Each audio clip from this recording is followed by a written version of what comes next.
All right. Hi, everyone. I'm here just in time. Welcome, everybody, to some Link to the Past. No major glitches, 80% tournament race. Last second hopping in to commentate. How y'all doing? It's fine. You know, I could have jumped in like 6 minutes in, and nothing would have been missed like at all, because the opening up here is, you know, pretty straightforward. We got our usual escape sequence, got to save Zelda and all that stuff. I don't actually know that much about these opponents very well, but I believe someone posted in chat with some beautiful highlights. negaZeus with a 133.22, and you guys are gonna have to help. Is it KrusKader or KrusKader? How do you pronounce it? With a 2-hour 53 on speedruns. All right, cool.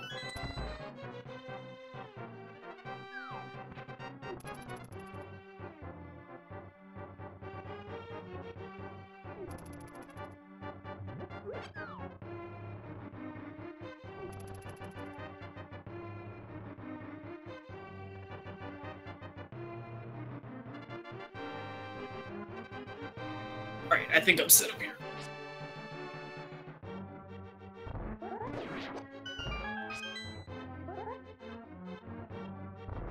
Okay, I'll go with whatever Greenham says. I trust his abilities. Yeah, I mean, here's the thing, like, the escape sequence, it's pretty straightforward, but there's still ways you could there's always ways to save time, and you can see just one player taking a lead just from having like slightly better execution, you know, a couple seconds save from just movement alone. I'm gonna be heading down here and take on the ball and chain guard, going for the pot strats. Down half a heart. Doesn't really, ain't that much of a time difference between doing the 8 slashes versus oh, you've seen a boomerang usage from KrusKader here, so he's gonna have to be a little bit careful. And yeah, that guy's pretty tough. He does a full heart of damage. And that's not a very fun way to start your run. And as someone who has died to that guard several times, can easily go out of hand. I mean, boomerang strats are nice because it does stun him for a little bit, but you know, compared to like hookshot, the hookshot will stun an enemy for a lot longer, particularly those guys. And that's why pot strats are usually pretty optimal, because you know they do essentially four fighter sword slashes worth of damage. So he's gonna have to walk all the way back down there and fight him again, grab Zelda, and come the way back. So he's gonna be a couple minutes behind after this.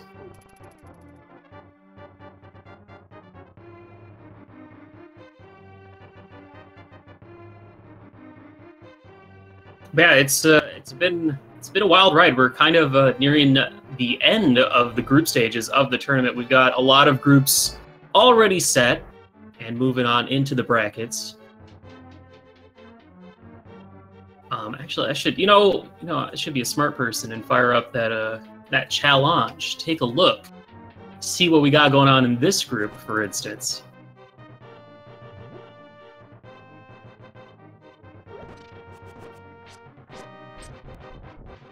Alright, ball and chain guard, round 2, let's see how it goes. Now you've seen him attacking him from the left side, and a lot of times players will line up right underneath him and slash up, and it's usually like a safer way of hitting him without him hitting you if you can get just close enough that you're like inside the hitbox of the swinging mace so it doesn't hit you. I believe you could possibly do it like on the side, but it's not as safe. But he takes him out and moves on. He'll be heading to the sewers to try and catch up with negaZeus. Of course, there is a lot that can happen in a run. This is only the first 6 minutes. So one death in escape is not enough.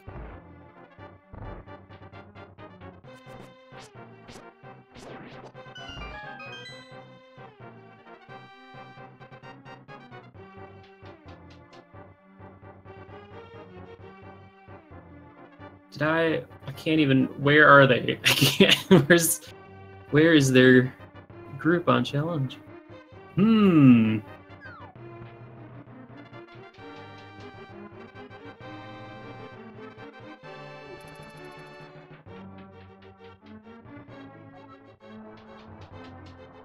Oh, here they are. Oh, okay.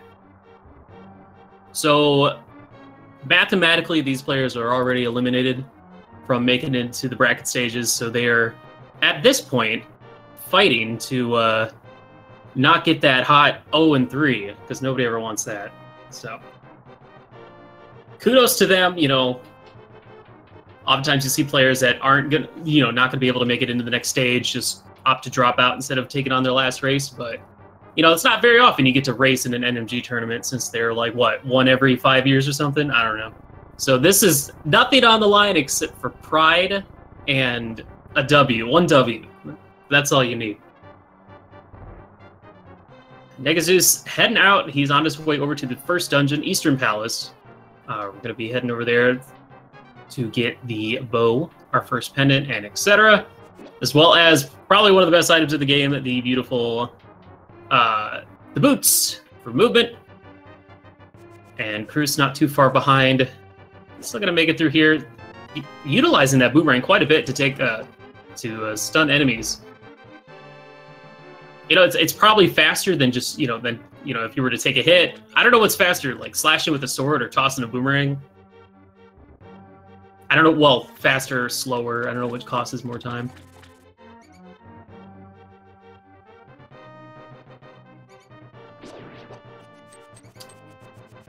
Is there a lot of variance in routes people take with these runs? I mean, there's a lot of like safety hearts like in each dungeon along the way if you want to pick up an extra one. A lot of times you'll see players pick up an extra like arrow, like pot that has arrows underneath it. You always want to, resource management is very important in this run. I don't know much about either of these players. I don't know if we're going to be seeing like the mushroom or the powder getting picked up. Powder is usually pretty safe in a tournament setting. But for the most part, the routes will be pretty much the same, except for maybe the difference of picking up ether and ice rod. Sometimes players will do that before a dungeon as opposed to after a dungeon, but we'll have to wait and see how that goes. And yeah, just like that, negaZeus picking up that heart underneath that pot, using his boomerang to grab that. So.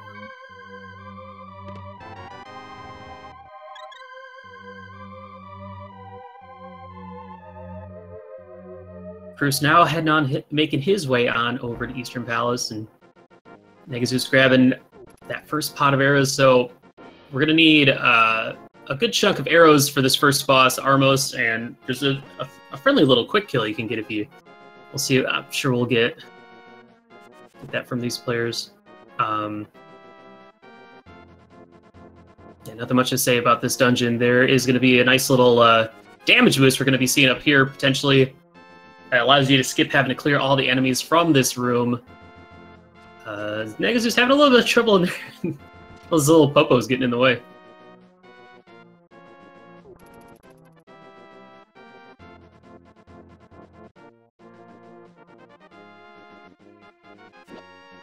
Nicely done.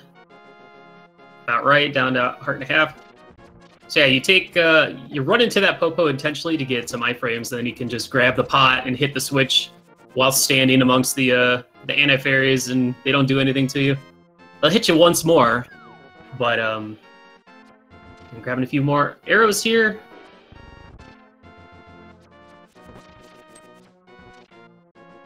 And KrusKader is not too far behind.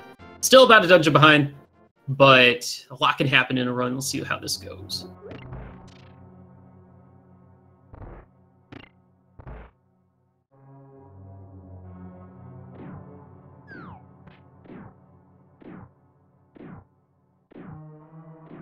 Grabbing a few extra arrows along the way. 24 is a pretty comfortable number to be at.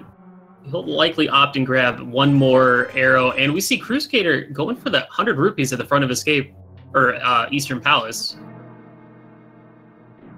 I'm curious if that's gonna Ooh, hold on. Oh, negaZeus got to be careful. Those Igors do a full heart of damage, so you want to make sure to be as healthy as you possibly can be. Not that taking damage in against Armos Knights is usually a concern, but going in here with 26 arrows.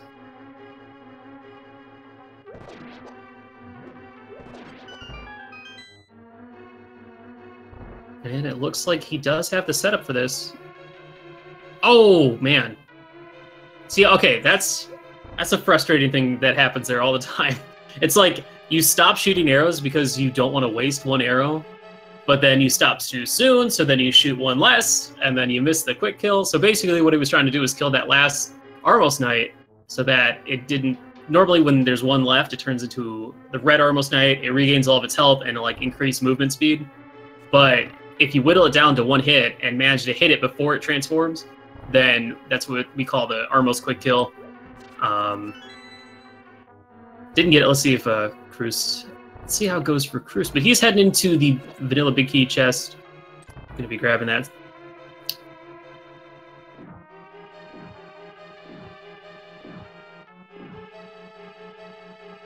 Thank you, Sahasrala. Here's your green pendant. Thanks for the boots. And we are going to be seeing the rupee route from negaZeus. That's why, I'm curious about the 100 rupees that Krus grabbed. The only thing I can think of is that he might be grabbing rupees for a potential potion grab later on in the run.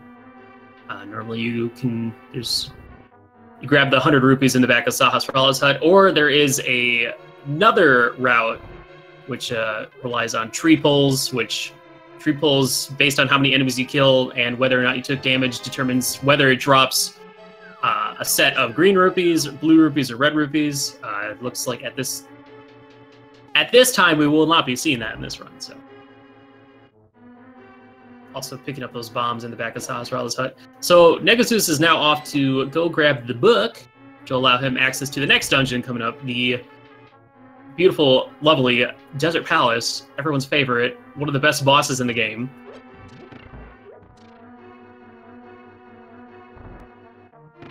And Krus is also going to be heading over into this direction with 24 arrows as well. The nice thing is, like, you can always have full arrows going into the boss. Always. Because there's plenty of arrow pots in the next room right before Armos as well.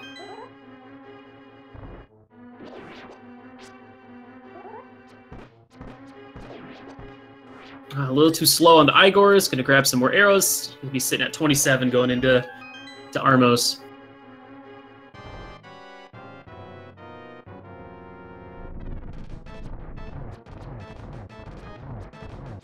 Oh, nice. All right, so for the most part, that was the... Oh, man, almost got it, too. That was very reminiscent of the setup that most players do for the Armos refight in Ganon's Tower, which we'll be seeing later.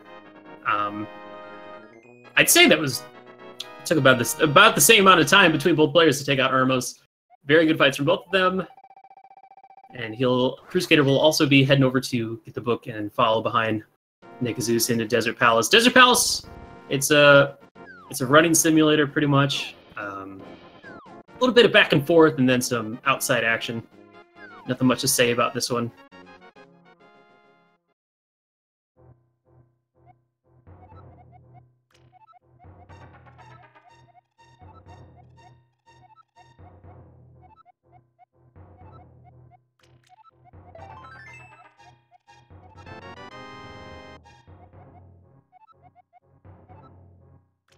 And Krus gonna grab these rupees as well, and the bombs. Or just the bombs. No, okay. Yeah, he's grabbing them all. So. And another thing is, once again, in Desert Palace, going to be seeing some more resource grabbing. There are a few pots in here that drop arrows as well. And we're going to be needing a good chunk of arrows, as many as we can possibly find or willing to grab for the boss of this dungeon. One of the first, the first RNG-based boss. Land molas, there's 3 of them, and they all hop out at different times. And your goal is to try and plug as many arrows into them as possible. Oh, and Krus having a little bit of trouble on the bridge. Switches his boomerang to try and stun them. Ooh, getting a double. Oh, dude! Stunning all three of them. Yeah, that's the problem, is if you're, like, trying to move quickly, and you want to set up a dash, but there's a guard right on your butt. Like, oftentimes it's better just to walk, because more than often, if you try and dash, the guard's just going to hit you, and then you're going to have to walk anyway. But Krus using that sweet game knowledge to grab some fairies from the little bonk rocks right next to Link's house. It's a good idea to have full health as much as possible.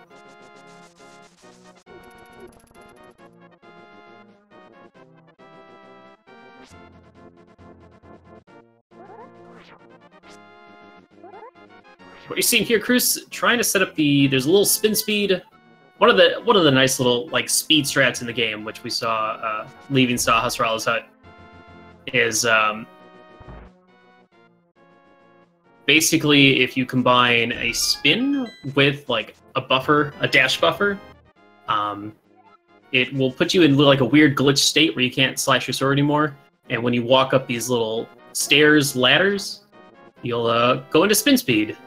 And it looks like Krus is going to run up and probably grab the bug net and bottle here in preparation for what's to come.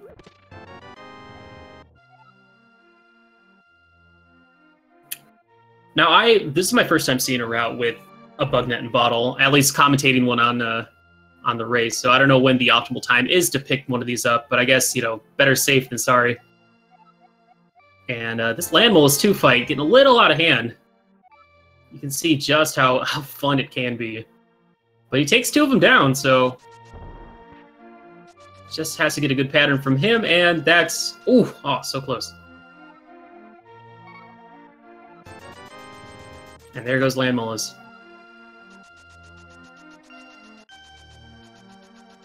Alright, so that explains the extra 100 rupees. KrusKader wanting to grab both bottles in Kakariko Village. It might not be for potions, but it could certainly be for picking up a few extra fairies along the way. Alright, so next up for negaZeus, you're going to be likely seeing the Fake Flipper. It's a cool little trick that allows you to trick the game into thinking that you do have the flippers when in fact you do not. And it's going to allow our players passage a quick little shortcut up to the entrance to Death Mountain. Basically, you hop in the water and screen transition right after hitting the water, and the game will check to be like, well, is he swimming? He is swimming. All right, well, then I'm assuming he has the flipper, so we're good. Just got to make sure not to get hit. If you get hit, then things get a little dicey. And nice Zora spawn for negaZeus. He's going to be able to get up here. No problems at all.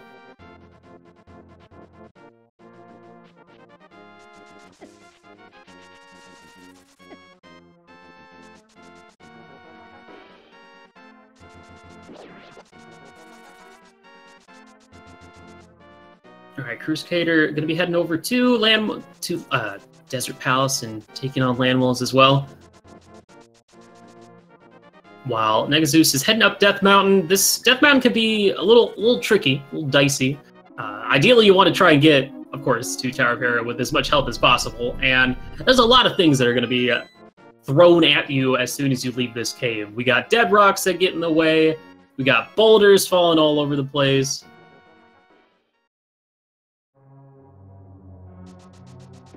And Dead Rock's giving him pretty generous pattern. See if negaZeus can get the sweet little spin speed to get up Death Mountain a little bit quicker. Nice, first try. And Boulder's being very friendly. All right, good movement up Death Mountain. Nice.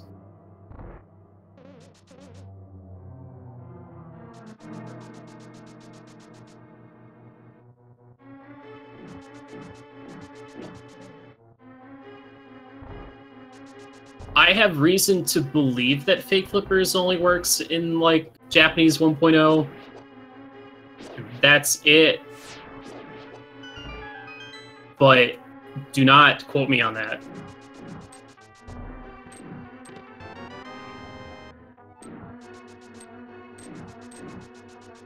All right, so welcome to Tower of Hera.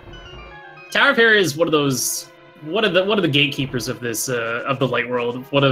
Personally one of my least favorite places to go to, just because of how easy it is for things to go completely wrong.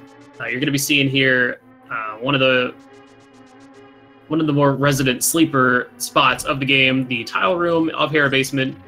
Got to go through this. Just got to wait it out and then grab the big key, mirror out, and head upstairs.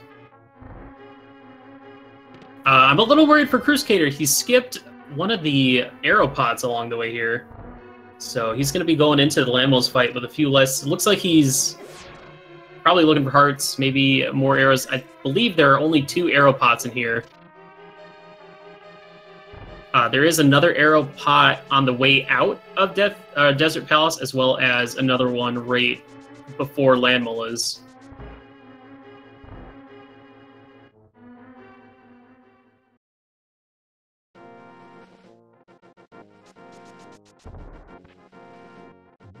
Oh, thanks, Helpasaur King. Appreciate it. Alright, so going up likely in Tower of Hera is going to be our first bomb jump. We'll wait till we get to that point and then I can talk about it. I don't want to try and predict what these runners are going to do, but... Ooh, Krus got to be real careful. If he could just get through this room, there are 2 hearts right before Land Mullahs, but he has to get through this room first. Oh gosh, alright. I was afraid he was going to go for the heart in there, and that's like the sure way to get killed, because the BMOS will always hit you. Alright, negaZeus getting through with the bomb jump. So, it's a nice little setup there. Basically, there's like a pixel alignment that you can do that allows you to clear holes by bombing yourself across. And if you bonk against the wall, it also gives you like a bit of an extension about how many pixels you can be away from the wall for it to still work. And Zeus also trying to get through that little bumper. You can actually sneak right in between it, but got to be a little bit careful. And speaking of being careful, KrusKader's got to be extremely down to half a heart. Oh, he takes down 1. 2 more to go. Man, we got simultaneous boss fights. I'm not going to say anything. I don't want to say anything. Anytime I say anything. Smolder fight is terrifying. Both these fights are terrifying right now. Oh, nice. Whew. That little rock there. Alright, I'm gonna wait. I just want to wait and see if these guys can... Because here's the thing, is like when you're down on health, then you have to play the Land Mullahs fights so much safer. And when you play safer, you're more likely to miss all of your arrows. Oh my gosh, that was clutch. Holy cow. Yo. Oh my gosh, that was really good. Whew. So, yeah, shout-outs to both these players getting through. The Light World, I mean, we talk about how easy it is to, like, die in the Dark World, how hard these bosses are later on, but Land Mullahs and Helma are ridiculous for the Light World. It's just really obnoxious. But yeah, good work by both of them.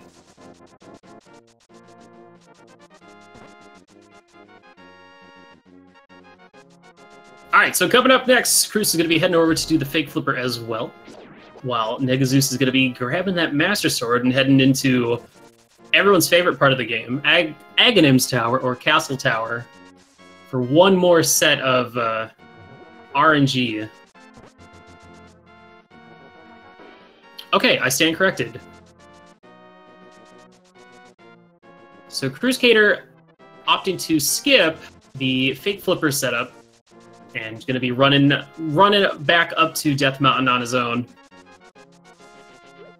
I'll have to ask him if it's just personal choice.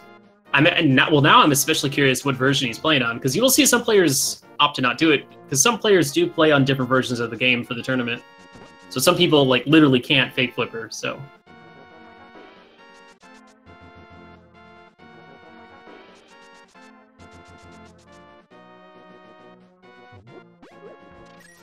Yeah, that's another way to get up to Death Mountain if you don't do the fake flipper.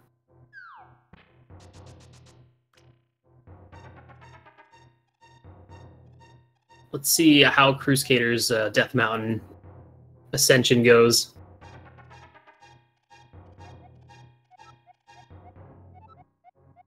Ooh, negaZeus skipping the mushroom. All right.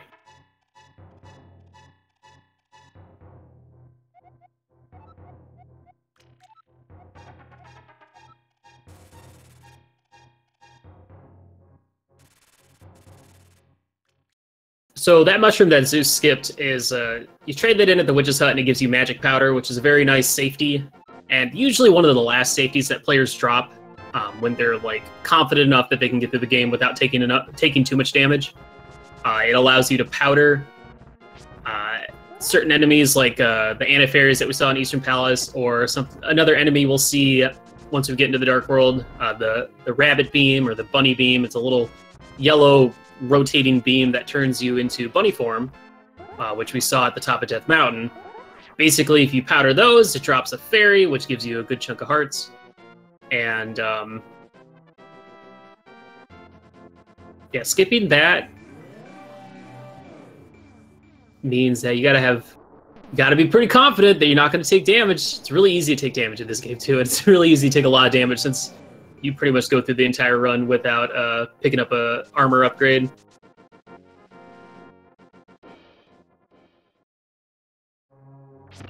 negaZeus having a little bit of trouble in these first two rooms. I'm not exactly sure what happened in the first room, but you know, dinner bell strats are always great.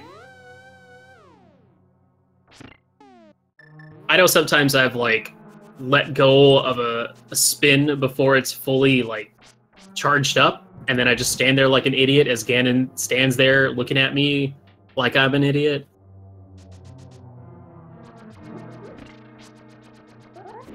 And I know exactly what he was trying to set up in the second room. So basically, one of the other things about this game is that, you know, enemies have a certain set of drop rates and drop items. So, like, certain enemies will always drop, like, magic containers or hearts or rupees or stuff like that. And if you dash through an enemy, then it won't drop one of those items. And there's this cool setup that in that second room in Agate Tower, if you don't kill those two guards in there, it somehow, I don't know the exact reason, but it somehow sets up a fairy drop later on in the run. So that's what negaZeus was trying to go for.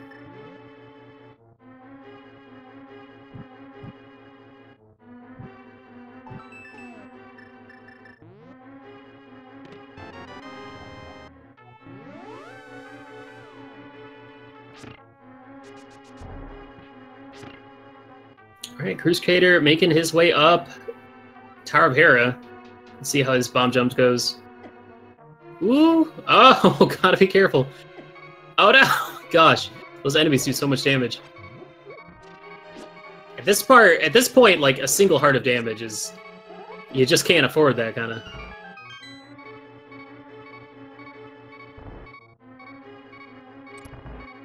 All right, coming up for negaZeus is another RNG fight, similar to kind of like Lamelo. So basically, we got the Aghanim fight. He's going to shoot he has three different attacks. One, he shoots like a yellowish orb that you can reflect back at him and do damage. And you have to do that 6 times in order to defeat him. The one thing you don't want him to do is shoot the other item, which is a blue ball, a rotating blue ball that you cannot reflect back for the most part. Does no damage, etc. And after the first hit, the first one is always going to be a yellow ball that you can reflect back, and then it's just 50-50s on whether you get a blue ball or a yellow ball. And on the 5th attack is always going to be a lightning attack. So, and while I was explaining, I was too busy not counting how many blue balls we've seen. I believe we've seen 1 so far, and that is 2 maybe. It's easier to count the lightning. Oh, man. Nasty fire bar. That'd be 3.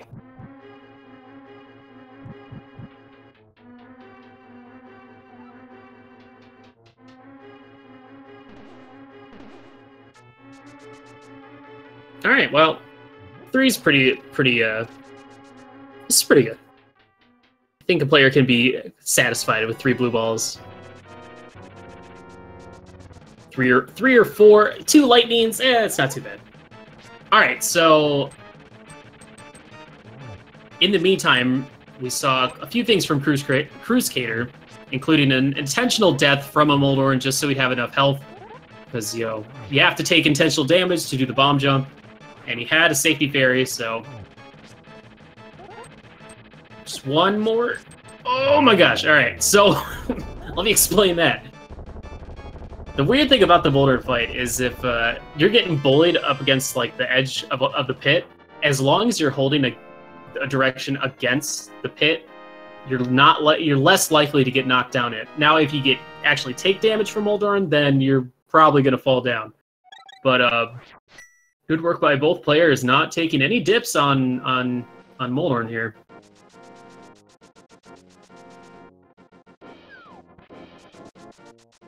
And he'll be heading over to get his Master Sword, and we'll be heading into Castle Tower as well.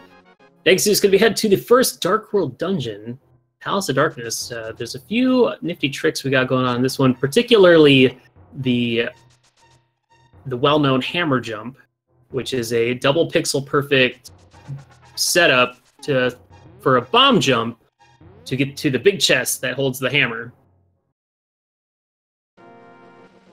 And this also explains the rupees that we got at the beginning of the game from Sahasrara's hut. This little blue-purple monkey named Kiki, you have to pay him 110 rupees in order to get into Palace of Darkness. So the 100 rupees from Sahasrara's hut, and then just got to keep track of, make sure you get 10 rupees throughout the run. And usually it's very likely you're going to find a couple blue rupees along the way, maybe a big 20.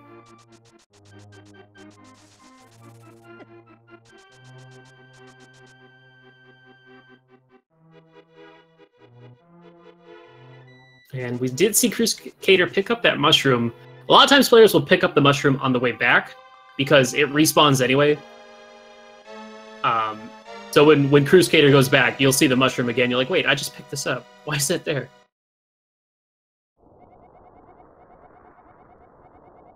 And another little nifty thing is you can actually pick up the Master Sword without having to walk up the little steps leading up to it. So you see he's standing right on the steps. You can actually pick it up like right at the edge there, because steps are kind of slow, a little slow. Not that slow. Like, I'm talking frames, baby. All right, negaZeus picking up that big key coming up, and then we're gonna be seeing that beautiful hammer jump soon. It's kind of a staple of this dungeon just because it allows you to save 30, 40 seconds compared to running all the way to the back and grabbing another small key. Because we're going to grab the hammer, and then the last small key that we need, mirror out, and then go take on Helma. And Helma Star King can be a bit of a jerk if he gives you some bad RNG. The one thing you're hoping to not see is any fireballs. Let's see. Nice initial lineup. Oh, that's it. Okay, I was a little nervous. Standing a little bit... It looked like he was standing pretty far away from that bomb, but looks like just close enough. Very nice hammer jump from negaZeus here. Just gotta run down, grab this small key, and then we'll be heading on to the boss fight.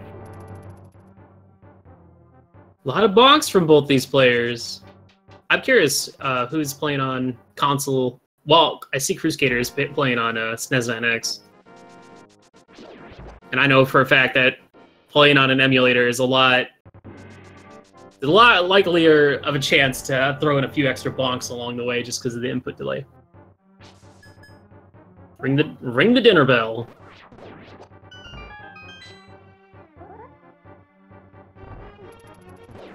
Yeah, this has been a very good Palace of Darkness for negaZeus.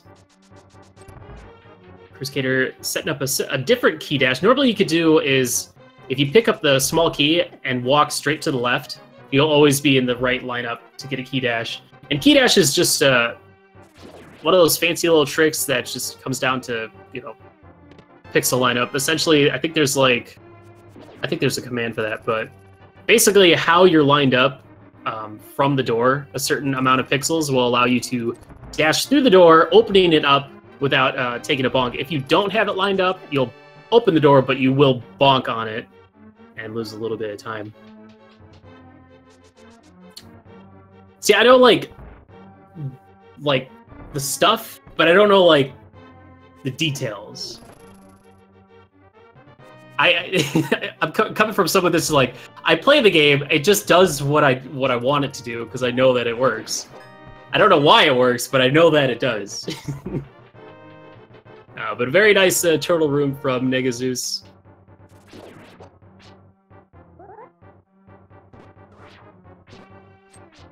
And this room right here for KrusKader is one of those reasons why it's nice to have a few spare arrows, because you could take each of these guys out with a couple arrows. They're kind of annoying because they kind of constantly back away from you.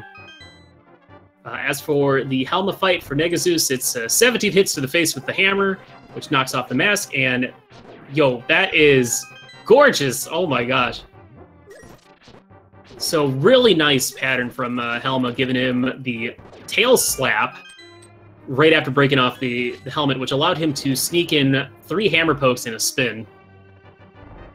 And hammer pokes are kind of tricky because you got to get like up close and personal with him, and that was really good. It was a good fight. So yeah, a hammer poke is essentially the same thing he was doing at the beginning of the fight, holding his sword out, but then using the hammer, which kind of extends its hitbox, which allows you to hit the mask a little bit easier. If you're not holding your sword out against Helmasaur, you'll like hit the mask and then turn 180, face the other direction, which is kind of a little goofy. Hammer poke is essentially the same thing.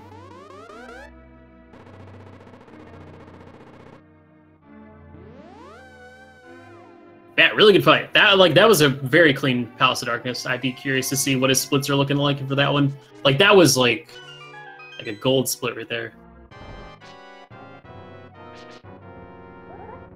All right, so let's see how many blue balls KrusKader is going to get in this fight.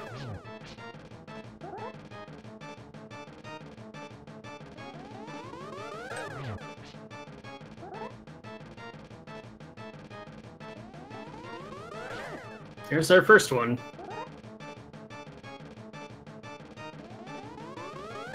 I don't know, guys. What's worse? You get into Aga and he drops that immediate blue ball, like second attack is a blue ball, and you're like, all right, that's fine.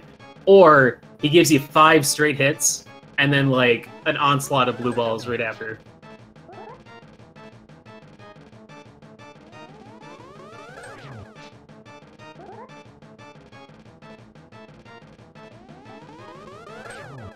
So far, so good. I believe we're still only at 1. Wow, that's a very nice Aga fight. Single blue ball, so gonna save a little bit of time here. Of course, he's still an entire dungeon behind. That unfortunate death that he took in Escape, as well as going out of his way to grab extra safeties and skipping the fake flipper, you know, all those seconds add up. Yeah, we've seen over on negaZeus' side, talk to this little tree boy. He gives you a shovel. Mirror into Light World, grab the flute. We're going to need that flute for later to get to Misery Mire, as well as for some overworld routing. And let's see if he gets this little spin speed he's setting up for. Nice. It's good movement. Stopping there to let the red guard move a little bit, I think you can, as long as you just never stop moving, you can always beat him out. That he doesn't hit you. So, since negaZeus did skip the mushroom, he's going to be going right into the next dungeon, Gargoyle's Domain, or what it's mostly known for, Thieves Town. Or is it known as Thieves Hideout? I don't know. I always call it Thieves Town. TT. It's easy to remember.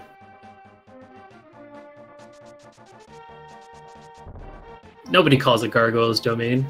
That's a stupid name. Who thought that up? Grabbing some apples on the go. Speaking of which, I should have grabbed a banana before I started.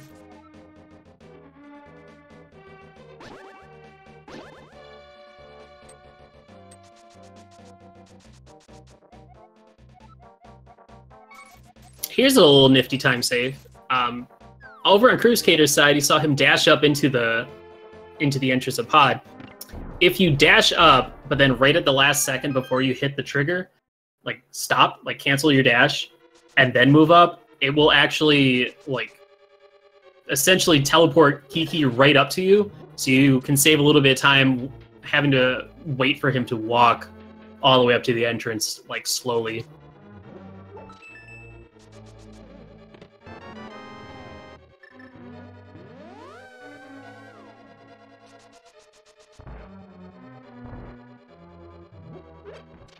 And that's another nice thing about Palace of Darkness, the amount of bombs you can pick up along the way, because we're going to need bombs later on. It's always good to have as many as you can.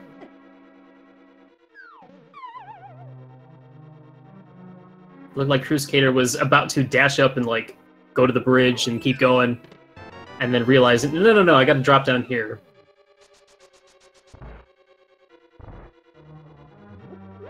All right, coming up for on negaZeus' side, we got the Hellway, which is a long hallway with a lot of these starfish, red starfish-like enemies, a couple fire snakes, and an anti-fairy. And getting there pretty smoothly. Yeah, it was pretty good. Enemies were working were working for him for once.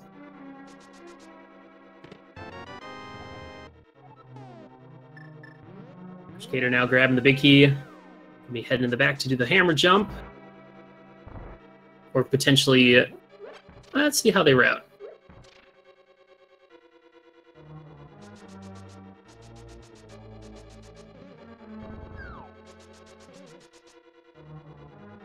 Yeah, this is looking really good for negaZeus. I don't think he took any damage. I don't think he's taken any damage yet in this dungeon, so...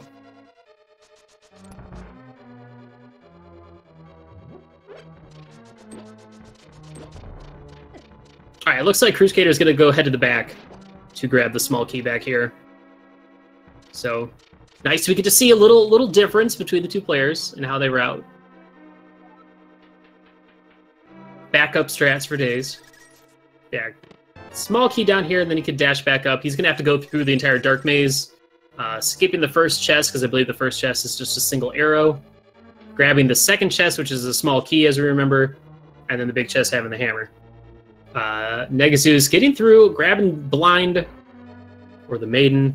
No, it's blind. Going to be grabbing the Titan mitts coming up, which is our lift upgrade. And the reason why we're doing Thieves Town now is the lift upgrade allows us to get the next sword upgrade, the Tempered Sword from the Blacksmith, which will make some of the bosses and just pretty much the rest of the run a little bit easier. Like, the amount of difference the sword upgrade makes on the next boss that we're going to be seeing is just... it's huge. I don't know if you've ever fought Mothula with Master Sword, but it sucks. It's not fun.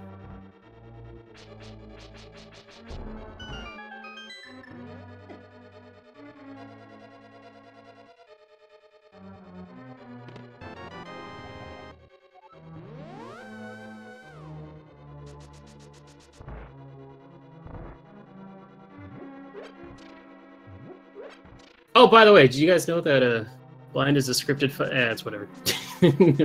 Sorry, I was doing something. Completely missed that fight. It's fine. It's an easy fight. 9 hits. Don't get hit. Easy every time. But no, seriously, blind is it's an interesting fight. And it's why we don't like leave to go get the Tempered Sword and come back and fight the boss. The level of sword that you have doesn't really matter. It's always the same amount of damage, 3 hits per phase, and there is a particular setup that allows you to get to the boss the same way every single time, no matter what, as long as you don't make any mistakes. So just play perfect, and the boss is easy.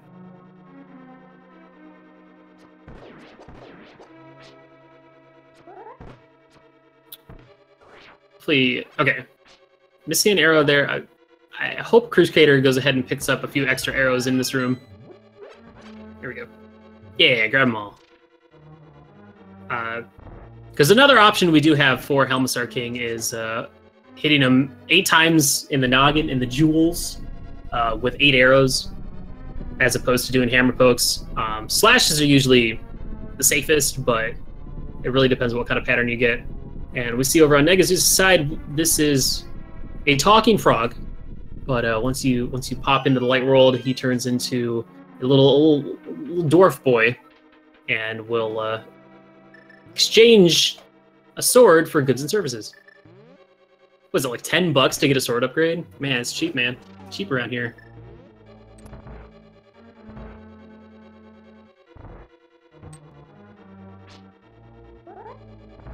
Alright, KrusKader heading into the turtle room. Let's see how this goes. This is one of those rooms that can easily get away from you, and the hammer is just like a garbage item in the way. By the way, nice use of sword spins. Yeah, like that. Like, come on, just hit. Hammer, please. What are you doing?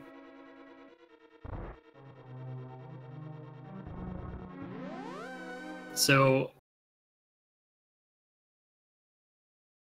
I believe KrusKader has a fairy still.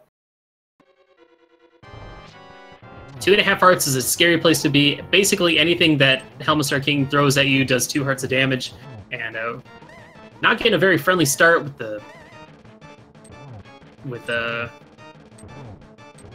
double fireballs right off the bat. So, gotta take it a little carefully here so you don't die.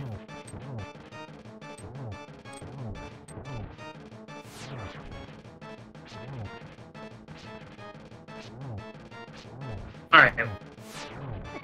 Oh. Ooh, all right, got it. Ooh, nice. Good work by KrusKader. That was very fortunate that Helma got his fireballs out of the way, as opposed to after taking off the mask when you got to go in for the hits. So good work on him finishing out with half a heart. Whew. All right, coming up next for negaZeus is going to be our next dungeon, the Skull Woods dungeon. It's an interesting dungeon amount compared to the other ones, just because of the amount of time you spend outside. So basically, we're going to grab the big key in this room, the mummy room. And this room can kind of get a little annoying, but we did have a very conveniently stuck mummy. You'll sometimes see players use the boomerang to kind of stun the Gibdos to make them stop getting in your way. Okay, the big key, mirror out, and then we're going to be getting our next item, the fire rod, which is required to get to the boss for this dungeon, as well as for future uses. Fire rod's a pretty important item, kind of big deal. And we're going to be seeing another bomb jump from negaZeus here.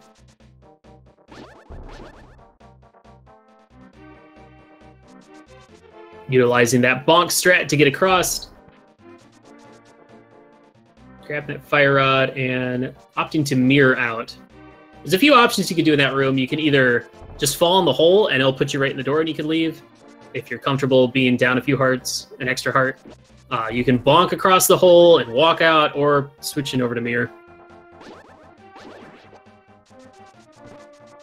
KrusKader making sure that terrifying pterodactyl, that little red bird who does way too much damage, doesn't give him any trouble.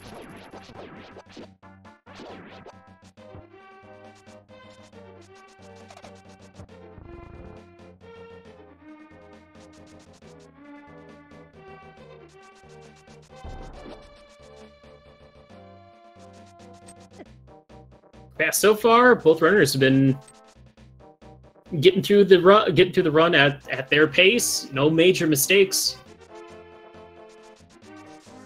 negaZeus opting to just clear all the mummies out of this room and not deal with it. Get a very friendly full magic drop. The nice thing about that is, depending on how you normally fight Mothula, if players like to continue using the fire rod to kind of clear him out, because he'll get stuck up at the corner sometimes, but if not, having full magic is nice, because then it saves a little bit of time on the crystal grab cutscene.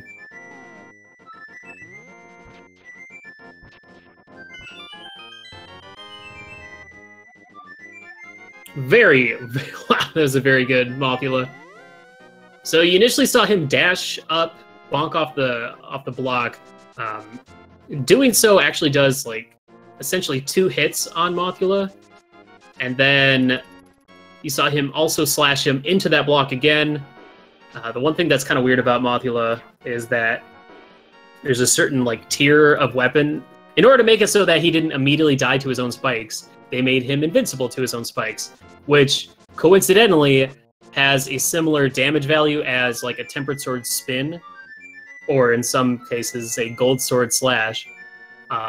So if you try and hit him but he's like too close to the spikes, it essentially does 0 damage, which is great. But if you can manage to hit him into the center or even into the block, the damage will actually, you know, count and make that fight extremely fast. Now go back and do that fight with Master Sword and see how it goes. And we see KrusKader. Usually this is when you do the powder route, this is when you would normally get powder once you activate Flute, just because it's a lot quicker to get to the Witch's Hut once you activate Flute. So, and the weird thing about that is you have to give him the mushroom, screen transition at least once, and then that'll activate the powder spawning. Can grab that. And go ahead for the free heart refill while they're there as well.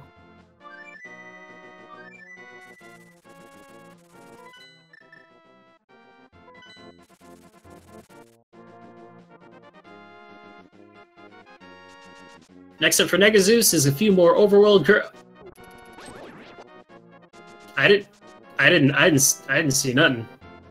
I don't know what just I don't know what happened. Coming up for negaZeus is wow, that's funny. So there's a weird thing that happens sometimes if you take damage like against like a diagonal wall. Sometimes you'll just kind of clip into it, and that's what happened there. But fortunately, he didn't get stuck or anything. He was able to just hop right back down and keep going. But what we got there was the Quake Medallion, which is required for getting into our last dungeon before the final dungeon. Turtle Rock is the dungeon we need it for. And then next up, he's going to be grabbing... Why he was grabbing rupees in Village of Outcasts. There's 2 sets of 300 rupees in Village of Outcasts. He needs 500 to get the flippers, which will allow him to not only finish 2 of the dungeons. So a little bit of just running some errands, getting some groceries, no big deal.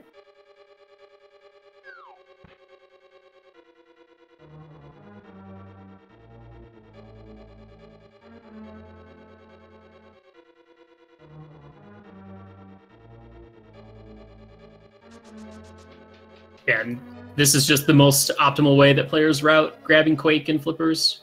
Since the nice thing is once you leave Zora's Domain, there's a whirlpool right next to where you mirrored from Catfish that teleports you right in front of Ice Palace, which is going to be our next dungeon that we're heading to. And it's one of the I don't know. There's just something about Ice Palace. It's a run killer, man. Not only is the boss ridiculously... It's not essentially difficult, but he does a lot of damage, so... There isn't really that much room for error on the Cold Stare fight.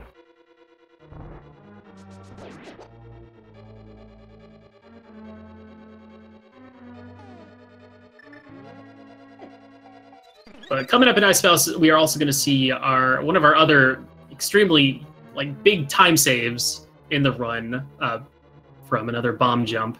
The ever popular Ice Palace bomb jump. Only a couple rooms away. I'll talk about when we get there.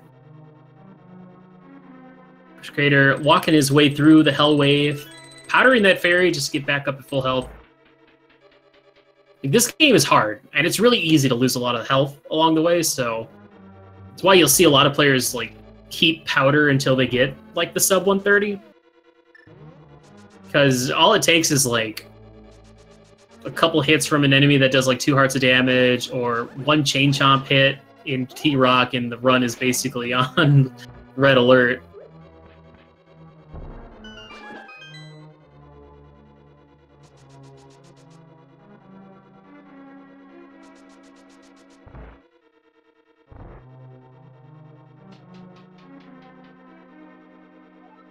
Yeah, and this room that negaZeus is in can be pretty tricky as well.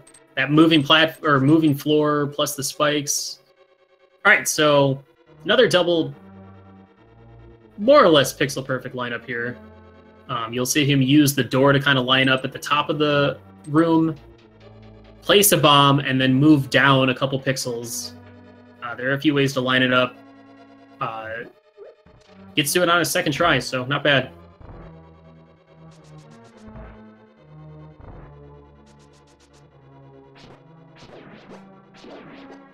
And one of the important things is we've been getting all the items in all the dungeons so far. This is going to be the first dungeon that we go into where we are skipping not only the big key that unlocks, you know, the item in this dungeon, but the item itself, which happens to be would have happened to been our first defense item, the blue mail, which reduces damage by like a third. A little bit of damage reduction. A quarter actually would make more sense than a third. So with blue mail, like Cold Stare will do 4 hearts of damage if you touch him. With blue mail, it'll only do 3. And we might see red mail potentially from KrusKader, which is in the last dungeon of the game, Ganon's Tower. But Cold Stare fight, it's 8 shots with the fire rod to take down his ice shield. Ooh, taking a hit there. He's got to be careful. Oh, and because of that ice, he didn't get the nice setup. What you want to do is hit him with a spin right off the bat, which will lock him up in the top right corner, and then you can kind of slash at him a few times. He's got to be extremely careful. The idea is to make sure that he doesn't leave that corner, because then you get a fight like this. All right, so close, and he does it. Oh, man, half heart. Oh, KrusKader, one more hit. Man, everybody's clutching out these boss fights. Whew, that was good.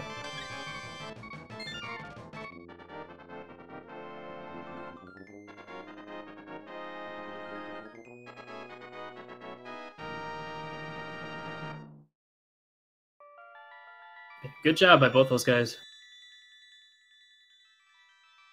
Yeah, there's certain boss fights that, well, basically any death at a boss is extremely time-consuming. Ice Palace especially, just because you have to do the bomb jump again. But not only that, but if you die in the second phase of Cold Stare, then you have to, like, leave to go get magic. So a lot of times players, if they die at Cold Stare, will go just do the next dungeon instead, and then come back.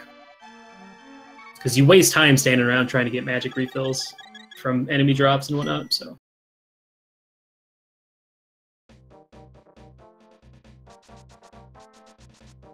Alright, so coming up next, KrusKader is going to be going to get his Tempered Sword, and then having a little bit of trouble remembering what the plan is. Gotta go south, grab the bombs, or grab the 300 rupees here, and then go down and grab the dwarf. And we have negaZeus heading into Swamp Palace. So this is where runs can get where the routing can be a little bit different. You'll see some players will opt to get the other, much like getting Quake and Flippers, we have 2 more items that we have to grab in the overworld. And sometimes players will do it either before Swamp or after Swamp. And I'll explain why, if and when we need to.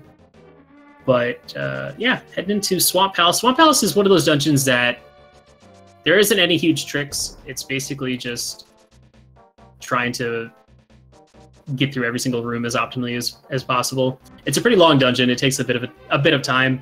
There's no real like danger or trouble, but you know, there's a lot of enemies that just love to get in the way, such as those guys. And you know, every enemy still does like half a heart, full heart. I think a lot of enemies do only half a heart or full heart. And the reason for that is, compared to like Ice Palace or even Thieves Town, this is coded to be the second dungeon of the game. So the game wants you to go from Pod to Swamp to Skull to Thieves in that order, but that's just not optimal, so we're not doing that. And we see KrusKader over here, gonna go grab one more safety, the half magic from the Batcave. will allow him to use more fire rod shots, use more powder, use more. Well, what else do we have? Half magic's especially nice when for the cold stare fight, because if you're not comfortable just doing sword slashes, you can just wail on him with the fire rod.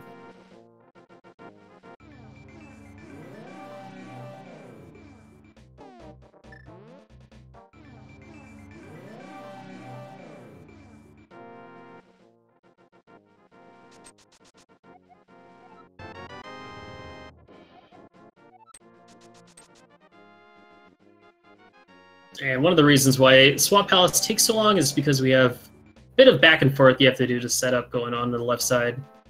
Grab small key, come back, lower the water, or raise the water, I guess. And the big key for this dungeon is over on the left side. Then we'll be getting our next item, which is the hook shot, which is required to finish this dungeon, as there's no way to clear that gap right there without a hook shot. And it's also required to beat the boss of the dungeon. And it's also a nice little movement slash... You know, hookshot's just the best weapon, the best item in the game for various reasons. First and foremost, because the movement options it allows you, especially in dungeons when dashing isn't really that effective, because you can grab onto things and it'll pull you over to them, like blocks and stuff. You can also use it to stun enemies. It's just a good item. Yeah, KrusKader is going to be heading over here to grab the big key for Skullwoods, to allow him to go get the fire rod next. Opting to switch to the boomerang, like I was mentioning earlier, to stun these Gibdos to make sure that they don't get in the way. Fortunately, taking a hit from one of them first.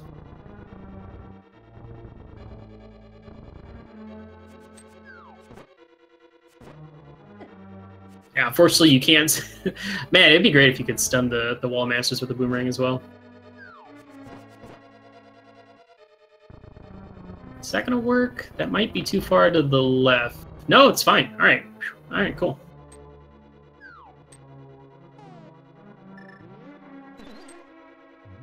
Yeah.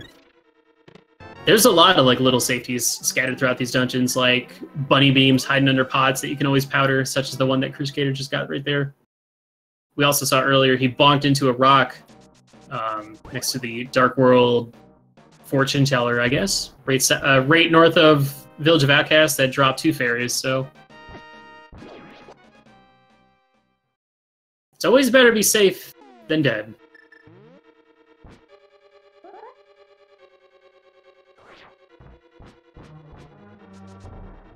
Nice bomb jump from Krus. Grabbing that fire rod. And negaZeus can be heading into the Argus fight. Argus is a pretty straightforward fight. He's got several these little Argai, these little puffs that surround him like a little shield. And you gotta hook each one of them, slash him once with the Tempered Sword. This is another one of those fights where, you know, try coming into this fight with just the Master Sword. It's not harder, it's just more annoying. You have to slash each of the little puffs twice or do a spin. And reason why the game is routed this way. Temper Sword is just so much more convenient.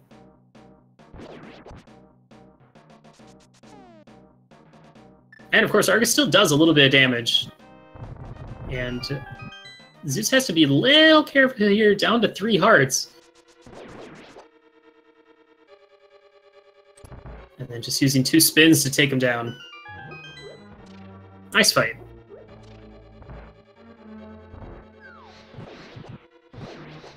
KrusKader's side going to be heading into the Mothula fight coming up. Also getting a full magic refill.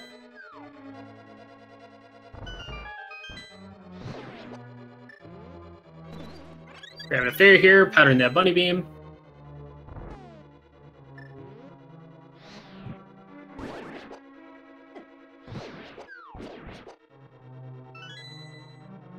I'm surprised. There's actually a heart underneath that pot in that room. I was wondering if he was going to grab that. Ooh, okay. Let's see this moth fight. Did you notice how that spin didn't work? I wonder if it's because it... Actually, I'm curious. If you spin on him, since spins don't technically... Temper Sword spins don't do any damage to him, does it just, like, whiff entirely? I couldn't tell if that was a whiff, or if the game just, like, doesn't let you hit him with a spin. I don't think you can hit him, because otherwise the spikes would be, like, fake hitting him. So... But, regardless, good Mothula fight. Takes him down, gonna be heading to his next dungeon. negaZeus is gonna be grabbing the Ice Rod coming up, and then heading back up to Death Mountain. There is a... Much like how we got into Desert Palace, there's a little... like a little pedestal. Not a pedestal, a little tablet that you read with the book. And that's gonna be giving us another medallion, like the one we got from Quakefish, or the Catfish. Which will allow us to get into our next dungeon, Misery Mire.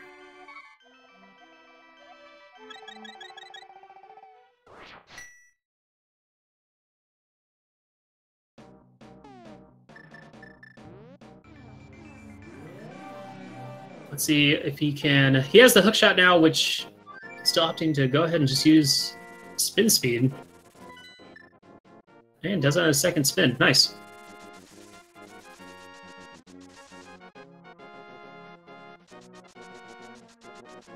Well, that's interesting. So KrusKader going to go ahead and grab Ice Rod before heading to Ice Palace. You know, that's the thing, is like Ice Rod and Ether, there's no real good bad time to get it.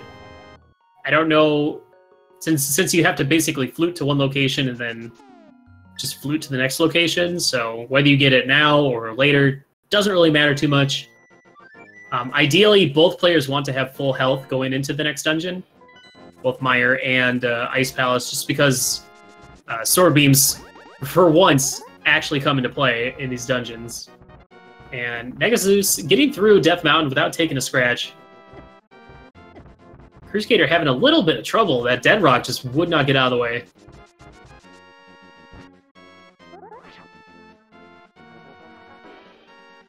Man, you'll see over on negaZeus' side why having Sword Beams is really convenient for the second room in Misery Mire. There's a series of Whiz Robes that you want to try and kill as quickly as possible, and we saw a Bird Toss. Okay. It's fine.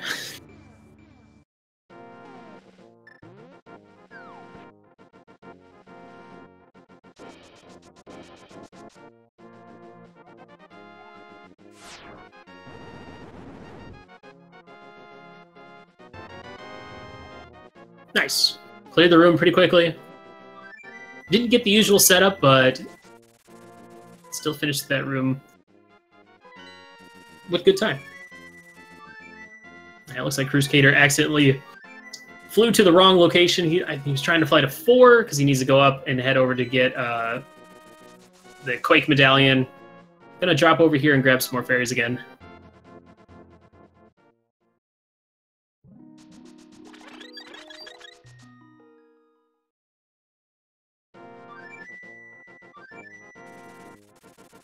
Nothing much to say about Misery Mire. Pretty straightforward. No major tricks. Just got to try and get through this dungeon whilst taking as little damage as possible. There is 2 situations. Well, I guess I don't know if I'd call them tricks, but there are 2 situations in this dungeon. I guess this is a trick, but unfortunately. So basically, what you can do is if you can use an item like the Fire Rod.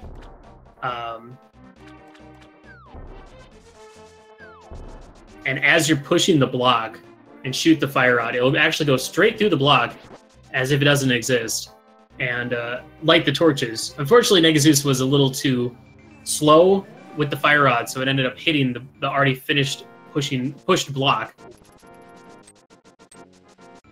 And it looked like KrusKader actually made a slight error going down to... Looked like he was heading to Swamp, but it had forgotten that he hadn't gotten the flippers yet, so... Because he went down to the Swamp Warp, and then had to go back up Mirror, and then go through the Hyrule Castle Warp to the Dark World.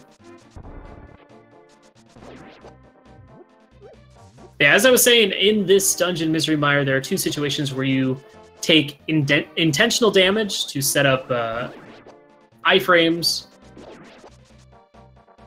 Um, well, let's see, what's a better way to explain this? There's a chest that we have to get that's covered in spikes, so there's no way to get around it without taking damage. And then the intentional damage comes later on in the actual boss fight. Though I guess this is technically intentional damage. Whatever. They're both right. Yeah, getting through there quickly enough, they only takes 3 hearts of damage, so... And stalling a little bit right there so he can dash right into that Wizrobe. The worst thing you can do is dash too early, and like the Wizrobe will spawn right on top of you. And Wizrobes are... they do a lot of damage. Especially because we're never going to be getting any mail upgrades. Oh no. Oh no, this room is going horribly. He had the dash, he was dashing down, but he got shot by one of the Medusa heads and shot him back into the switch, which made him incidentally push the block off the switch.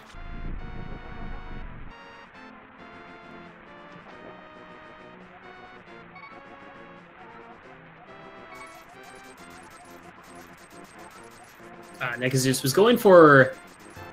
so much like a hammer dash, you can also do a Samaria, Cane of Samaria dash. It has 2 functions. Essentially, you can dash at the same time, or dash before placing a block, which will... you'll start dashing, the block will get placed, and then you can bonk, like run into it, which will send it flying across the room. Or in this case, he placed the block already, and he just wants to dash, which will break it apart and shoot the 4 beams. Basically, if you line it up, you dash up, and the beam will hit the switch, and it just saves a little bit of time there. And unfortunately, Krus getting shot by a Zora right at the last second. So, all right, so hold on. This is the Vitreous fight. So this one, the eyeballs do a butt ton of damage, so you don't want to touch those guys at all. But the little goop that's surrounding Vitreous does only a heart of damage. So essentially what you do is you take the potential damage from the goop, which will allow you to stand right inside the eyeballs to get a spin-off, and dealing massive damage to all the little eyeballs. And you usually do those 3 times. And then sometimes you'll clean up the remainder with arrows. And then it's just 8 arrows into the big eyeball to take out Vitreous. And a pretty textbook fight from negaZeus right there.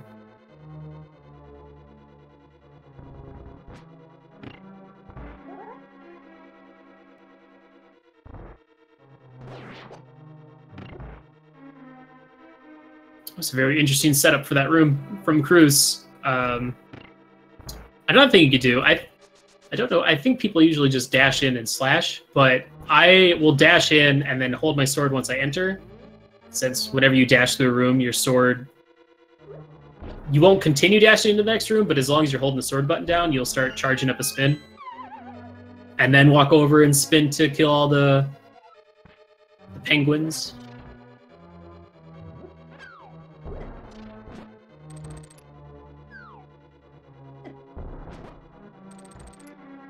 Man, I hate this room when you mess it up. It doesn't make sense. Like, that bomb should have killed that Stalfos, but because the other Stalfos was just dropping down, for some reason the hitbox just didn't exist.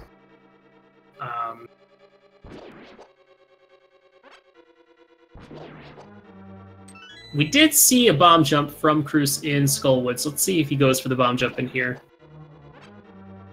Not doing the bomb jump in Ice Palace. I don't even know how to route this dungeon if you don't do the bomb jump. I've done it this way for so long. He does still, I believe he does have 2 safety fairies, so he can be a little reckless here. Another way you can kind of get close to that edge, like as safely as possible, is to dash buffer. And you see him take an intentional death, since 1 more bomb would kill him anyway. So this will give him a few extra hearts. He's got to be careful, though. He's down to 2 bombs, so he only really has 2 chances left, and then he'll have to pop back into the previous room and try and farm some bombs off of the berries. Nice! Here we go!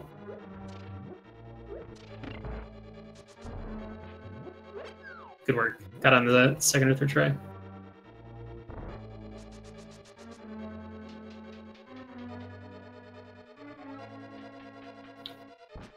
negaZeus heading into the last dungeon before the big one, before Ganasar. This is Turtle Rock. It's probably one of the most dangerous dungeons in the game because there's a lot of things that do a ton of damage. We have these rollers that do... What do they do? 4 hearts of damage, I think. You have the... What are they called? Hokubokus? The Pokies? They also do 4 hearts of damage, and then the chain chomps that do 4 hearts of damage, and then the boss does 4 hearts of damage, and the lasers do 4 hearts of damage. So you gotta be extra careful going through this dungeon. And negaZeus using one of the other really nice things about the hookshot that I failed to mention earlier is that when you're in the hookshot animation, you're invincible, pretty much. So you shoot the hookshot and then let like the rollers pass you, and then you keep going. It's a very long, extended invulnerability frames. Yo, nice fairy drop from the Pokey there, so he did get the setup in the previous room. Oh, and that Pokey just blocking that shot. He's got to be extra careful here. These Pokies are being kind of bullies.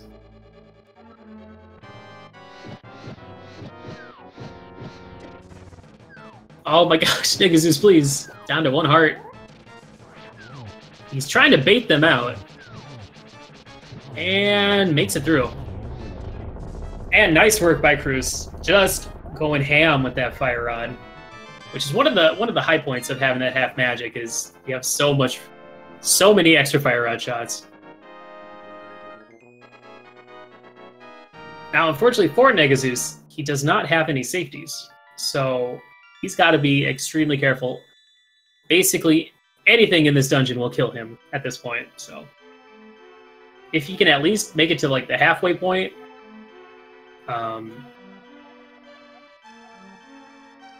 then a death wouldn't be too costly. Oh my gosh, that was so close! He almost got shot by that laser.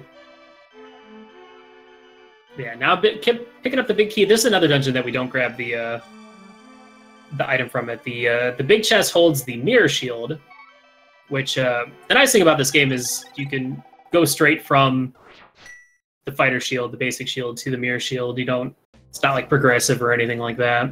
And the mirror shield allows you to block these lasers that we've been seeing in this dungeon, which is how the game intends for you to finish the dungeon, because there is a bridge filled with lasers. But if you're quick enough, you can completely dodge those lasers without any trouble. Oh man, alright. negaZeus taking a death at the Hokuboku. Like he incidentally unleashed his spin a little bit too late and got bopped in the face. So that's a bit of a costly death, but in this particular race, he's got plenty of room to breathe.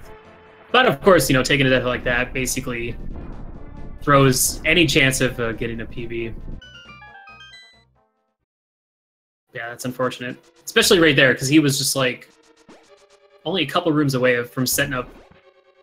He could have potentially gone outside and set up a a safety door. The thing about this dungeon about this game is if you die in a dungeon, it'll always spawn you at the beginning of the dungeon, or whatever entrance that you came from. And Turtle Rock has a few exits that go to the overworld, including one right down here, which you need to go outside to get to the big chest. So if he was to go outside and then go back inside, take a death, it would spawn him right at that door. And KrusKader having a little bit of trouble with these Wizrobes. They can kill you dead real quick. But he's gonna have to pick up some fairies in this dungeon if he wants to. There are a lot of anti-fairies in here, so that wouldn't be too hard.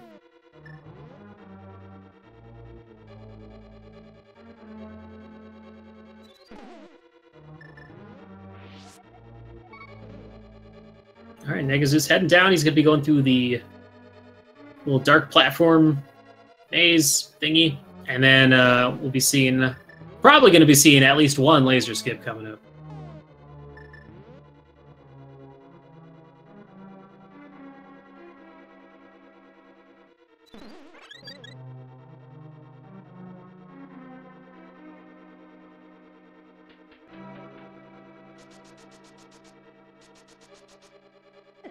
So yeah, the weird thing about these lasers is they have really weird hitboxes. So essentially only the front of the laser actually does damage. But just like that, you can kind of, if you dash in at the right part, like you'll hit the little railing, which will push you back down.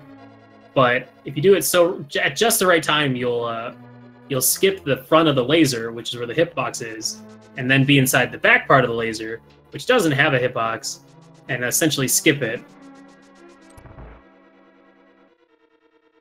Of course, once you dash through that, you got to keep moving, otherwise you'll get hit by a laser anyway. But with plenty of health, he's got plenty of health going into this Trinex fight. This fight can get out of hand pretty quickly, depending on how long it takes you to get through. But essentially, go for backdoor strats.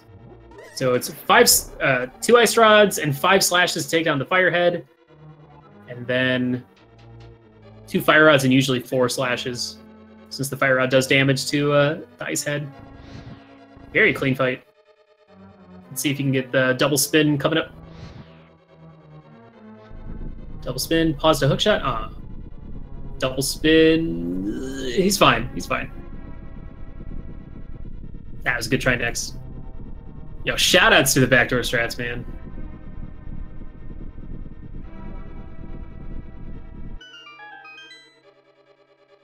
But that's going to do it for our crystals. negaZeus grabbing his 7th crystal will be heading into the final dungeon of the game, Ganon's Tower. And you thought Turtle Rock was terrifying. Ganon's Tower can be also a little scary. But it's also pretty easy to get through the first... Well, I say that. It's very possible to get through the first half of it without taking any damage. It's mostly going upstairs where there's a lot of opportunity. There's a lot of rooms with BMOSs upstairs, which are those green statues that shoot lasers. We love lasers.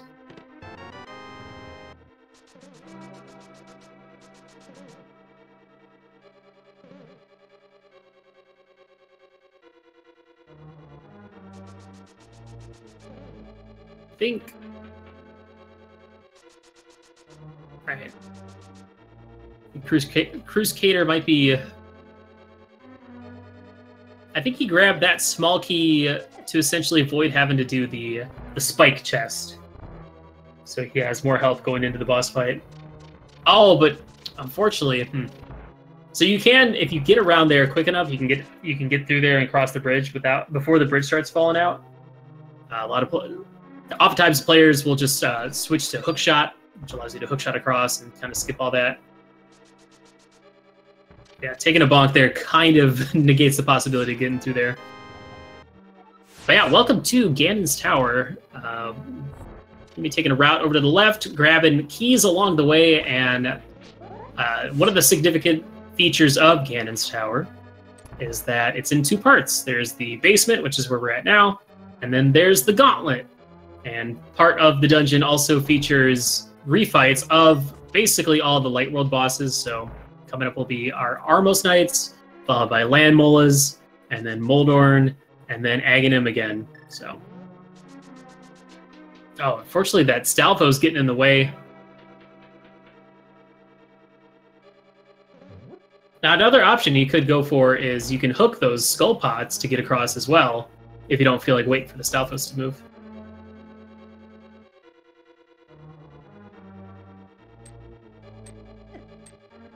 Yo, nice hookshot, dash, boomerang hookshot straight there.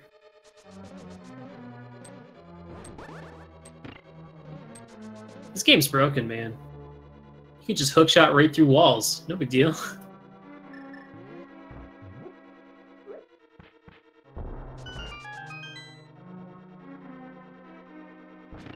Yeah, negaZeus is sitting at 24 arrows. Is pretty comfy. There's a couple arrow pots along the way. Well, there's a 5er coming up pretty soon, so he'll be going into the fight with a full 29 and can skip probably both of the both of the arrow chests coming up. So he'll be able to save a little bit of time doing that. Curious where he got his extra arrows. He probably got some arrows from some enemy drops. KrusKader coming into the Vitreous fight. Let's see how his sweet strats go.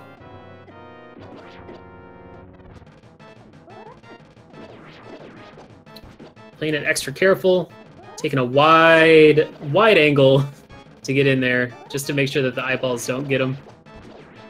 Nice, takes down all the small ones, just has the big guy left. And was standing a little close, because I believe those lightning shots do 3 hearts of damage, so that would have been bad to get. He does have fairies, so it would have been too bad, but he's just standing there casually waiting for the next phase to start, and he just gets shot by lasers. Or lightning, I guess. But negaZeus takes down Ice Armos pretty quickly. Using that setup that we saw from KrusKader. But if you do it fast enough, you can basically set it up where, once again, you can kill all of them before the second phase starts. And thus begins the Gauntlet. Gauntlet is a series of rooms where you have to clear all the enemies out in order to progress. And they get tremendously harder. These first 2 are filled with these Goriyas or mimics, each of them taking 2 arrows, so which is why it's good to have as many arrows as you can, leaving Ice Armos. Because you don't want to have to go farming for arrows afterwards.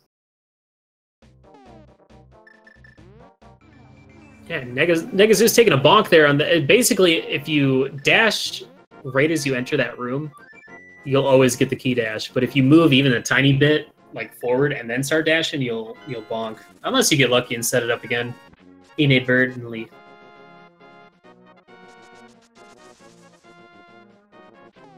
Okay, so what you're seeing from KrusKader is the reason why he did Meyer is because he's going to be grabbing the gold sword and silvers. And why that works out is because then after Swamp Palace, he has Crystals 5 and 6 from Ice Palace and Misery Mire. And then right after Swamp Palace, he can just head north, grab the big bomb, and then he'll head up to the Pyramid Fairy before heading up to Turtle Rock. And over on negaZeus' side, we do have the Gauntlet, which, as you can tell, gets tremendously more dumb. It's like, oh man, you like lasers? Here you go. Oh, you like ice? Here you go. You like conveyor belts? Here you go. Oh, you like RNG? Here's Landmollas again. Yeah, negaZeus got to be extremely careful, down to 1 heart. He has 0 safeties, so... Oh, half a heart.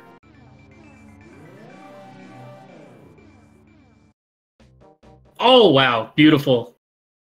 That double kill with the fire rod. So that's the one thing that I love about the fire rod is it's the shots have a chance to have like this lingering hitbox where sometimes you can deal damage to multiple enemies if they're within the same area, such as that. So both Landmollas stacked on top of each other, stack them up, both taking damage to the 1 fire rod shot, killing both of them at the same time, and that was terrifying. Those Wizrobes do 3 hearts of damage, and that would have been curtains for negaZeus, and he'd have to go up the Gauntlet again. And this room especially is... Well, okay. It's also terrifying, because sometimes you'll just dash up, and those guards will just like playing Red Rover. They'll just block you, and then you fall down the hole. negaZeus, please. You're making this extremely stressful. 1.5 hearts. You'll grab a heart right here. Grab the magic over here. Also, stalling a little bit. He didn't even really have to stall. But...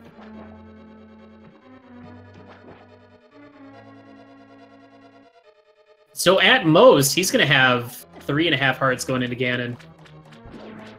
Once you make it to Ganon, it's fine. You could, you could take a death. You're not going to lose that much time.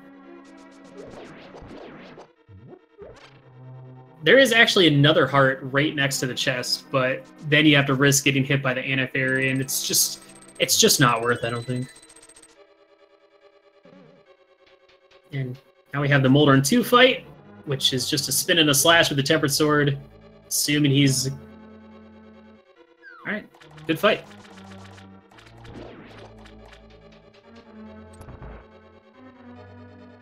And of course, we don't check that chest because all it has is a big 20, and at this point, money is useless to us.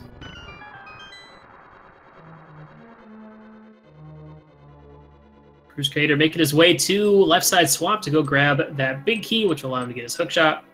negaZeus heading into the Aghanim 2 fight, which very similar to Aghanim 1 fight. We have to hit him 6 times by reflecting his energy balls back at him. But this time there's 3 of them, so there's 3 opportunities to hit him. And it's possible to take him out in 2 cycles if the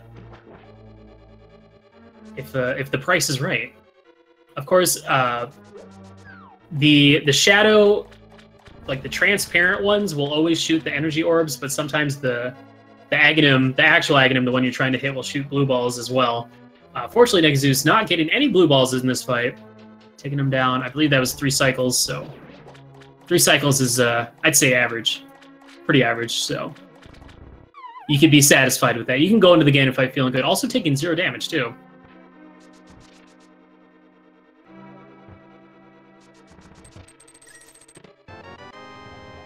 Nice little hammer dashes from KrusKader there. What a show-off. And coming up is the Ganon fight. Worth noting is that there's 4 phases. The first 2 phases, you have to hit him 12 times with the Tempered Sword to set up the next phase. I don't know.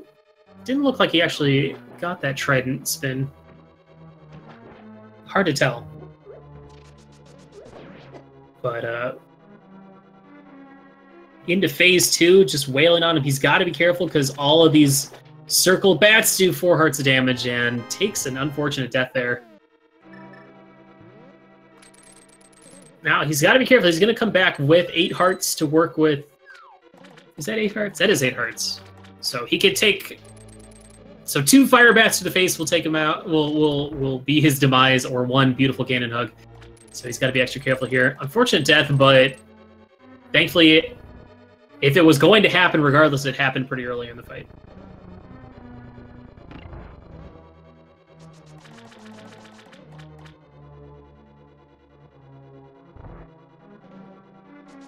Man, nice use of hookshot there to get iframes to dodge those fire bats.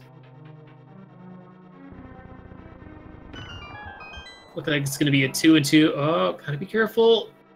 Yeah, the other thing is you don't want to shoot, you know, you don't want to use the hookshot too early because sometimes it just doesn't work out. He's... Oh, no. He was trying to hookshot the torch to get away from those fire bats.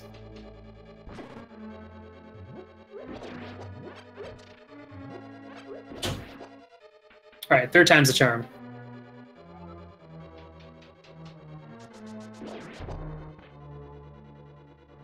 There's that beautiful Trident spin. So that's kind of the cool thing is if you get in between him and the Trident and spin, you won't take the normal knockback that you do from hitting Ganon, and it'll allow you to get 2 spins off, which does essentially 4 slashes of damage.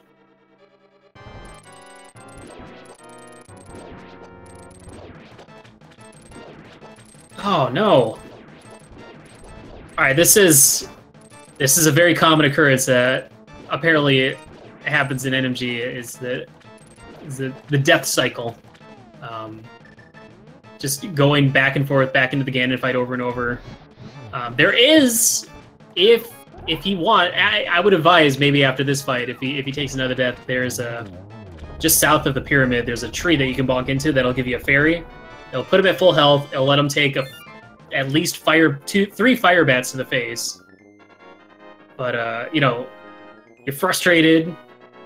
You keep dying, so then you want to like try and work harder to go, you know, to make up that lost time, which ends up having you like take an extra damage. So he's got to be careful. 1 more hit again. But he does make it to phase 3. And the nice thing is these circle of bats only do 2 hearts of damage, so it's a good thing because he just got hit by 1. Yeah, essentially hit him 4 times. He'll knock down the platforms around him. And is he going to get the free spin? Yo. All right, so coming up...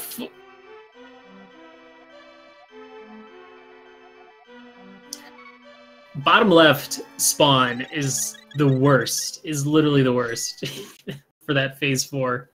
Oh man, that's unfortunate. So what negaZeus is trying to go for is a glitch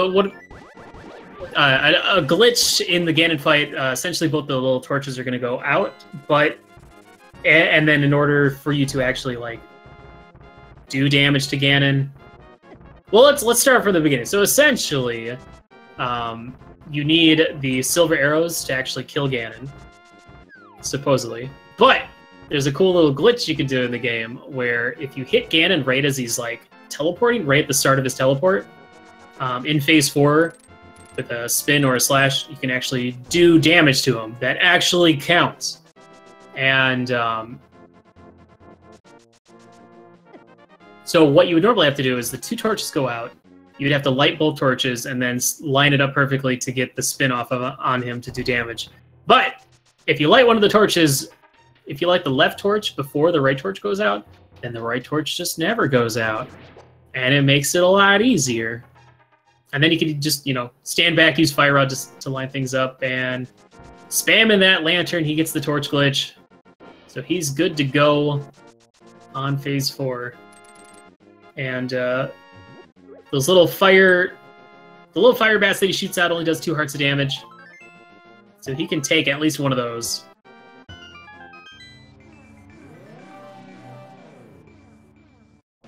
Okay, it's just 12 of these spins to take down Ganon. And it looks like it's going so far so good.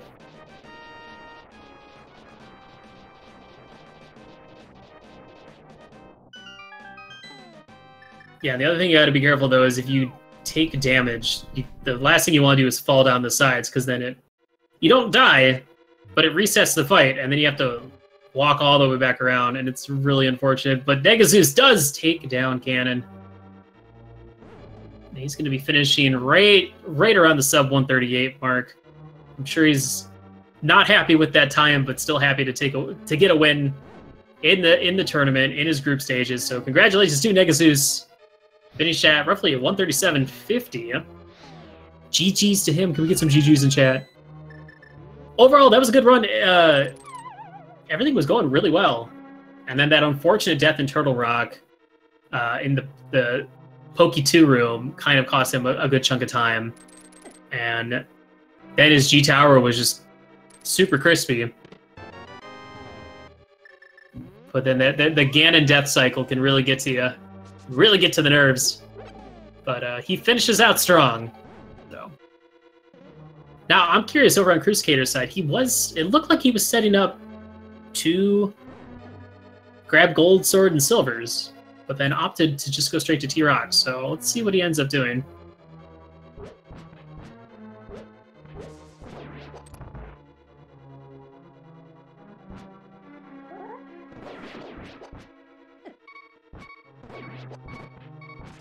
Ooh, these enemies are really obnoxious. So essentially, if you just slash him individually, like each of the little Pokeballs or whatever. Yep, that's what came out of my mouth. Have a chance of like bouncing across the room and deal four hearts of damage if they hit you.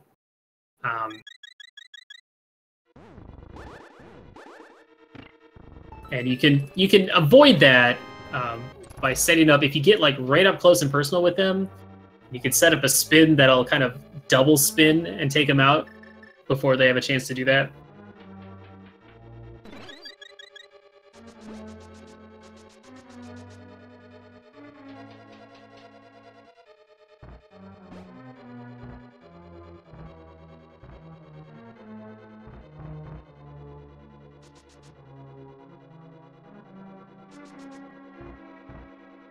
Yeah, we'll see if negaZeus wants to come in and chit chat with us for a little bit.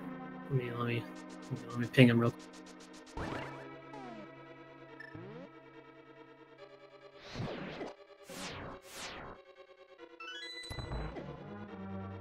In the meantime, we will continue watching KrusKader as he makes his way through Turtle Rock.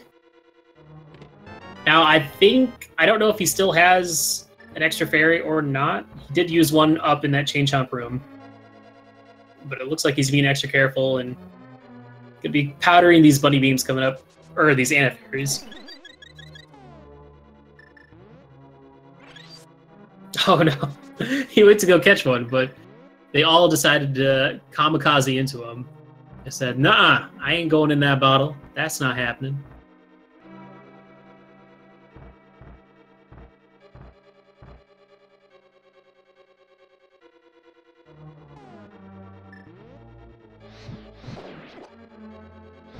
Oh yeah, that's another option. Fire Rod is really good on Pokies too. They kill them in one hit. Of course, you still have to be careful because sometimes you can Fire Rod them, and as you saw, like one of the pieces of them will fly off, and it will either also get burned by the Fire Rod or will bounce off a wall and hit you in the face.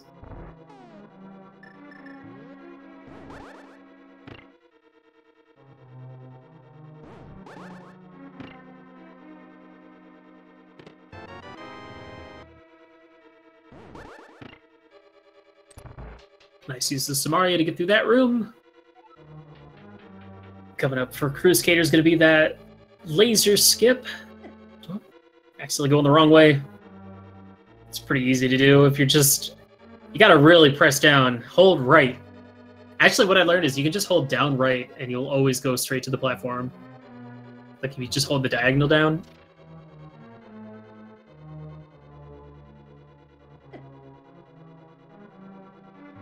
Go ahead and grab some magic here, get back up to full. He doesn't have... I don't know if he has any safeties or not, but he'll likely switch over to...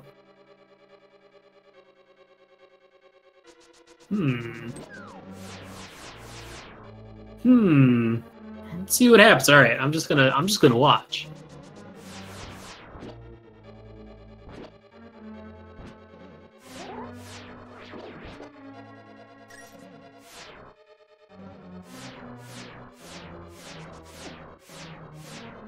Oh, he does it!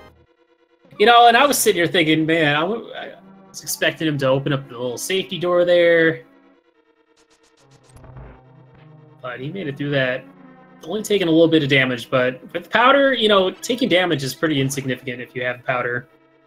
The only time you don't want to take damage is like right before a boss fight.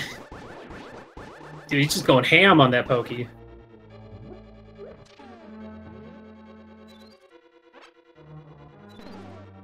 Watch out behind you. Gotcha. He's getting his revenge.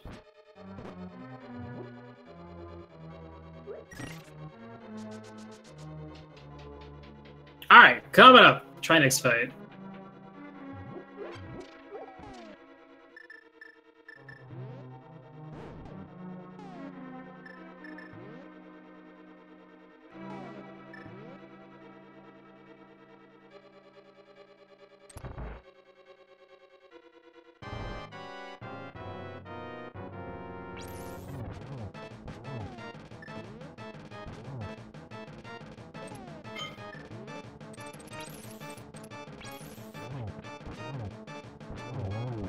This is one of those rooms that, or one of those bosses that the longer you take to defeat him, the more wild it gets, especially when you get the ice on the floor.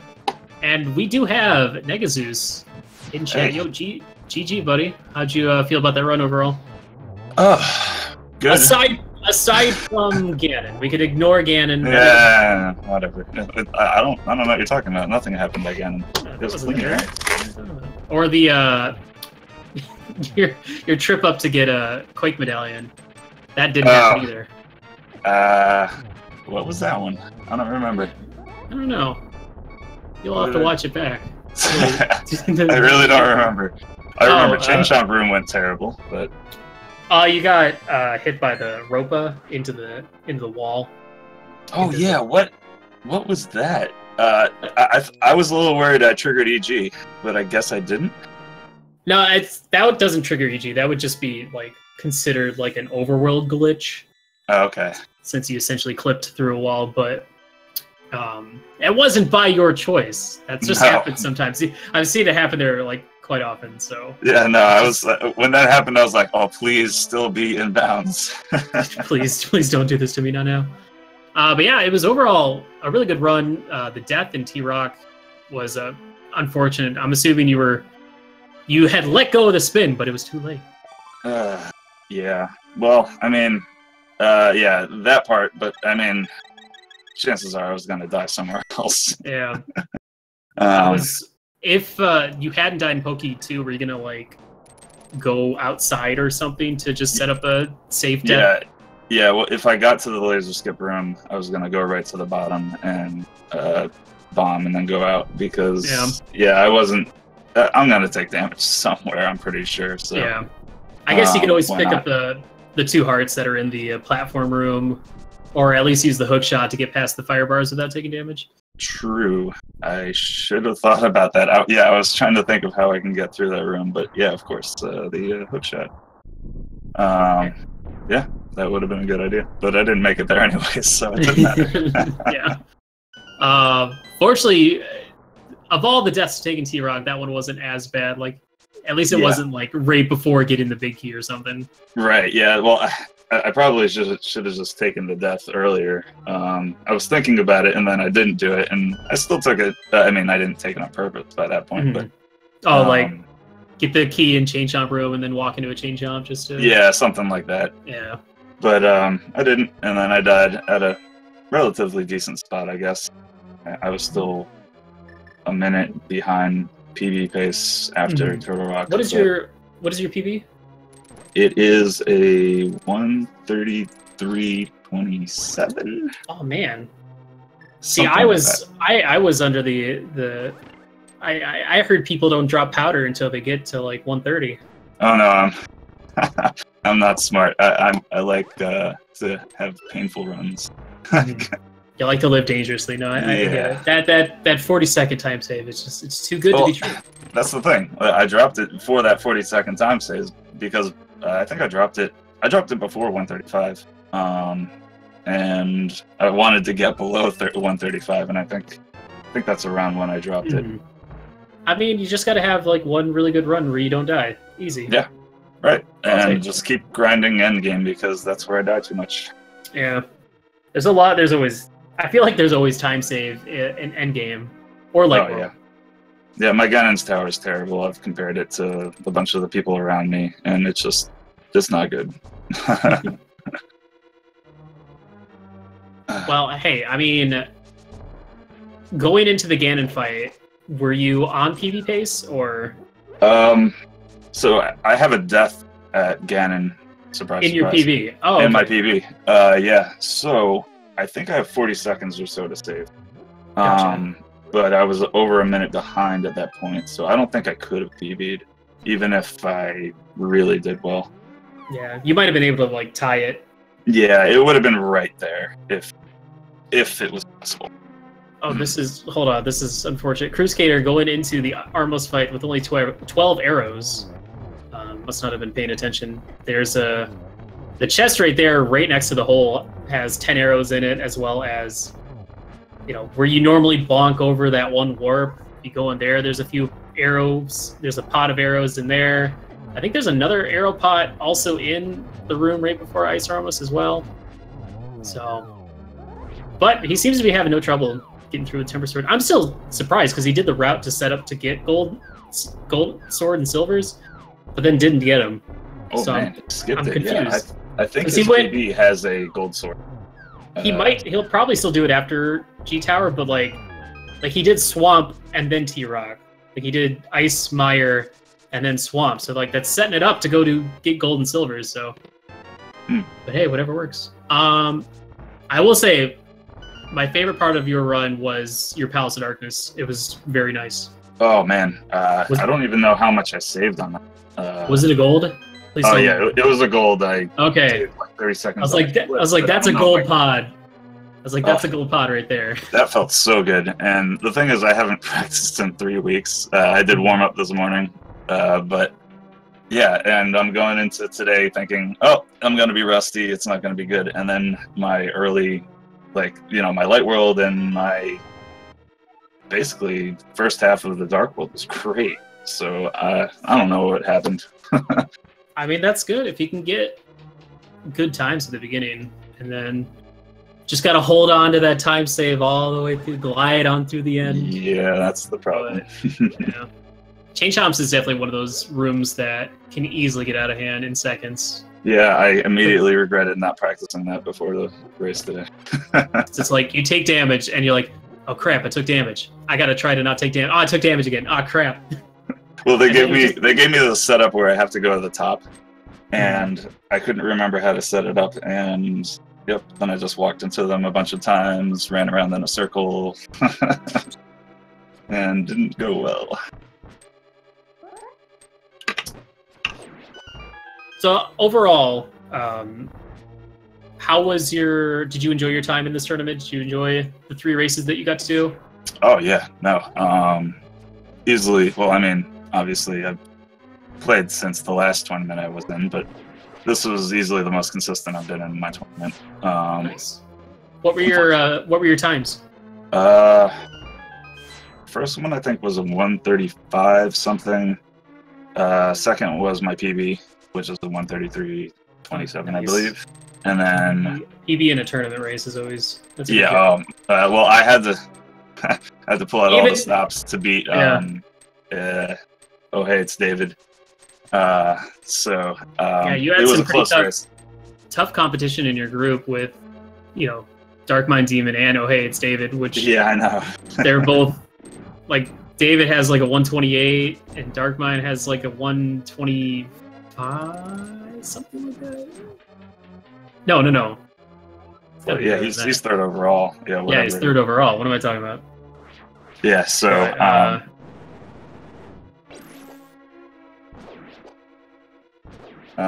but I did well. I mean, if I PB in a run, I'm always going to be happy with that. Yeah.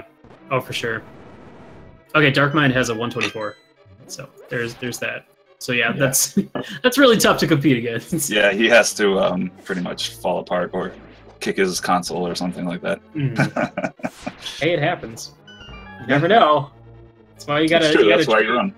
You gotta treat every race like you're gonna win. Exactly. Because as soon as you stop thinking you're gonna win, then you're like complacent and you make mistakes or miss Torch Village or do stuff like that. Oh yeah, that's hard. Yeah, that one Ganon death where you're going for Torch Village and of course he gives you the bottom left spawn. You're like, how do I get around? Yeah, I thought I was gonna miss. Like I was gonna get past it for some reason, and nope, did not. Yeah, that's unfortunate. Yeah, but I think by that point I was already, pretty angry at how it was going.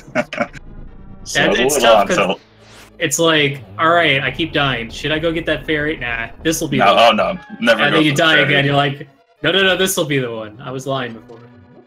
Never go for the fairy. Never. It's not worth the time. No. So with that, finishing out in the tournament, 1 and 2, getting a win, got to be feeling at least, got to be feeling good. Like, overall. What are your goals now for this game post-tournament? I'm assuming you're going to keep grinding it out and try and get lower time, or you got something else in the works? No, I think my thought is I do eventually want to get to sub 130. I mean, that's going to take a lot of work, obviously, but that is, I think, the ultimate goal. And then I might move on to a different category. I've always wanted to try 100%. I know it's a terrible category in RNG, but... What are you talking about? It's a great one. You just got chess game and digging game. Who cares? I know, right? Everything else is fine. Easy every time. But I do want to learn that. And then maybe I'll mix in some randomizer, because 100% and randomizer, I guess, kind of go together in the fact that you have to know where a lot of stuff is. And I really don't. I only know NMG. So... yeah, it's tough to go from like 100% to NMG or the other way around, because and then like trying to like do back-to-back runs of each one. You're like, do I open this chest? No, I don't open this chest. This is a map. I do not want this. Yeah, that too. I don't know where the other rooms in the dungeons. Don't know where they are. Like there's maps in those. There's other things. I don't know any of that stuff. Yeah. Or like rando room in G Tower that you would never go to even in a normal playthrough of the game. Like not even NMG, just like playing casually. You're like, that room exists? There's 4 chests in there? Yeah, right. Yeah, I do know which one you're talking about. I don't know how to get there. I assume it's on the right side. It's no, it's on the left side. It's during that section where you're going through all the warps. There's like a bomb wall on the left side. Oh, okay. Yeah. But well, once again, GG's on your win. I'm sure you would have loved to PB'd again. Sure. Oh, to finish things out. But yeah, the potential's there, so I can definitely do it. Well, good luck to you, man. I hope you get that 130. I'll meet you there. All right. Sure, sounds good. Awesome. Thanks. Are you going to be joining the? You're probably not going to immediately turn around and join the. Wait, what day is it? Today's Saturday. Yeah. Okay, I'm dumb. NMG Weekly's tomorrow. True. I need to go delete that Twitter post because it's extremely incorrect. But well, It better not be Sunday. Not ready for Sunday yet. Not ready. All right, that's fair enough. But yeah, GG's, man. Good luck to you and all future NMG runs, as well as other categories you dive into, and of course, randomizer is always a good fun. Oh yeah. Thanks a lot. Thanks for commentating. I actually didn't think we were gonna have anyone, so I really appreciate No problem. Glad to throw my voice in on some of these NMG races. So it was a lot of fun. Cool. Alrighty, and we got KrusKader heading into the Aga 2 fight. I feel bad I didn't really commentate much of his Gauntlet Ascension, but we did see some Ether Medallion usage in some of the Gauntlet rooms to freeze the enemies, which, a lot of times you'll see players, like, if they do anything, they'll go for Bombos, but we don't have Bombos, so Ether's the next best thing. Yeah, also saw him take a couple dives on Moldrum too, which is always unfortunate, but...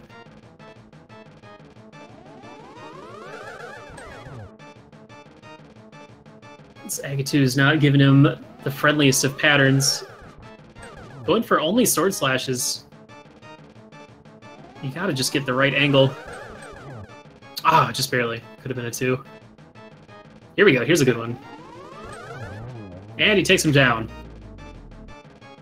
Alright, so here's the moment of truth. I'm still curious if he's going to get that gold and silvers. At this point, it's not... Him getting gold and silvers would probably still have been faster than negaZeus' entire Ganon fight sequence. For instance. Because all you have to do is go... You basically just mirror, and then you flute to 4. And it doesn't matter, because he's going right in there. So, let's see these silverless Ganon fight. The hook shot strat right at the beginning, just to let him know who's boss.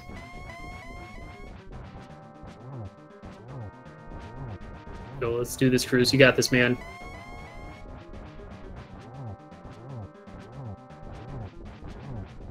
Phase 2. Playing it a little safe. He does have red mail, so these fire bats are only going to do 2 hearts of damage. So he could take a few more hits, as well as the fact that he does have safeties.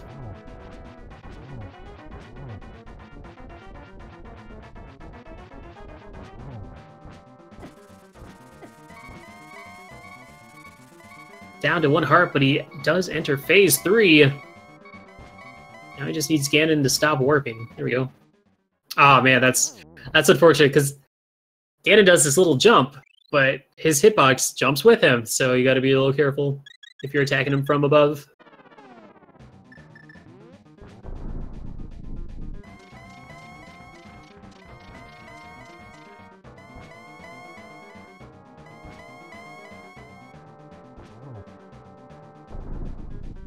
That's 2 hits, 2 more to go.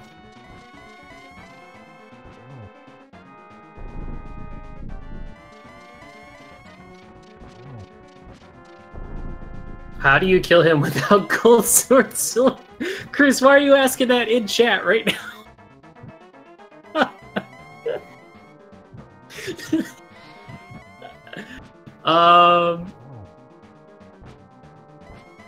Okay. That explains a few things. So what you want to do is you gotta light the torches, and then right at the start of Ganon's teleport, you spin in and into him. You might be safer just going and getting those gold and silvers. Oh, that's funny.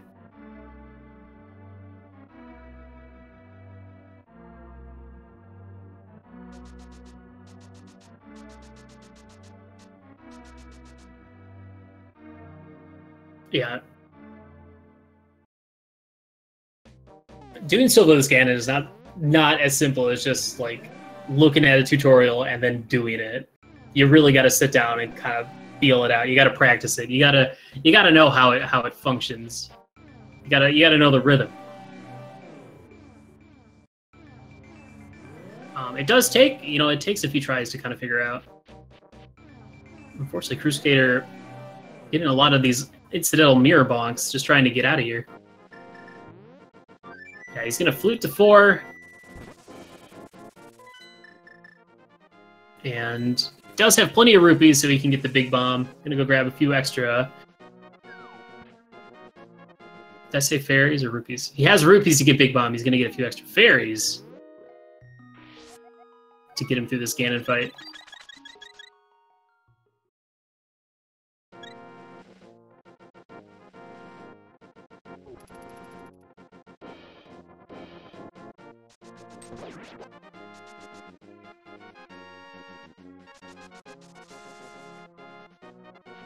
Yeah, the other nice thing about getting Silver's and Gold Sword is that, Gold Sword is another... It's stronger weapon than the Temper Sword. It reduces the amount of damage by half for the first 2 phases of Ganon. So instead of having to hit him 12 times, you have to hit him only 6 times. And speeds up the Ganon fight overall. It's just the time it takes and the routing, the time it takes to route in Gold and Silvers is a lot slower than just doing Silverless.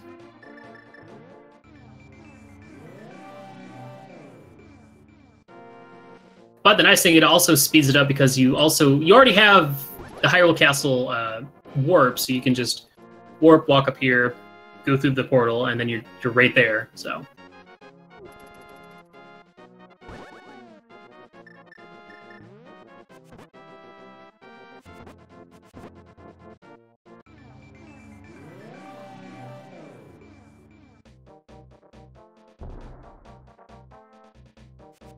I want to say that he just forgot to get him.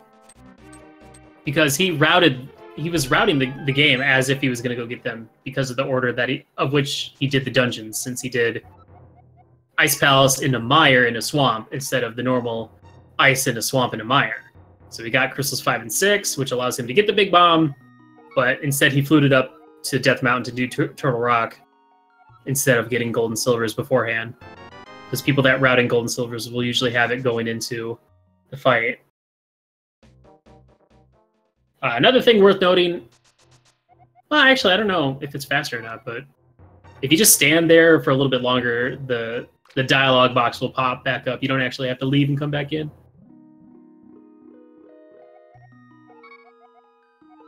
There's Silvers, there's the Gold Sword.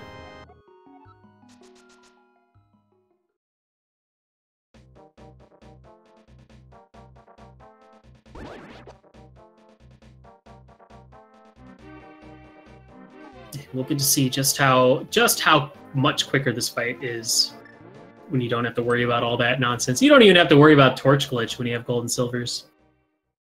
In fact, sometimes it's better to not even get Torch Glitch. If you want to try and set up some double Silver Arrow hits.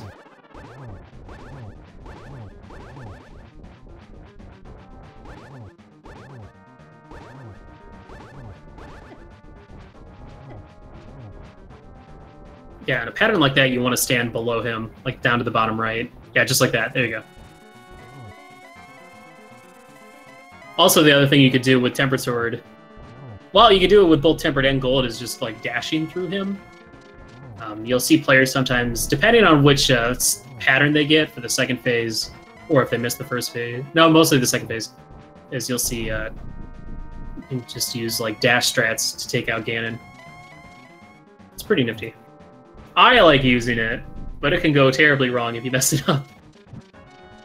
But just like that, wow, did he like didn't warp at all. Okay, this is fine. So you hit him to stun him, then you stun on him. 4 Silvers to take him down. So 1 more to go, and we will have our Triforce for KrusKader.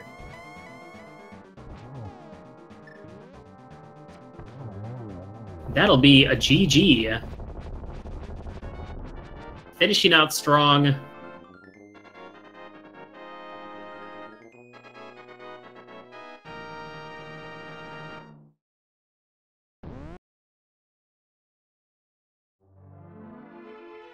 GG's to him.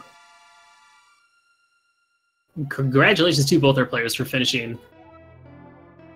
I believe I'll have to give me 1 second. I believe we do have another race coming up immediately on this channel. So I am afraid we probably won't be able to get in an interview from KrusKader, but thank you guys so much for watching. Hope you enjoyed the run. Hope you enjoyed my commentary. I had a lot of fun.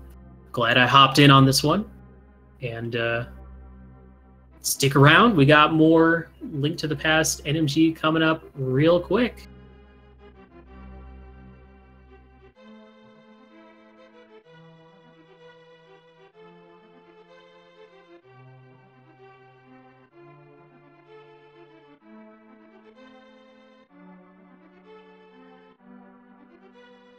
Yo, Willard, thank you very much for the commentary, dude. Nice race. GG's to all. Hello, everyone. I am Greenham. I will be commentating this upcoming race between Joe D'Amelio and Maltzy. Just bear with us while we get things swapped over here, and we'll be getting started very shortly.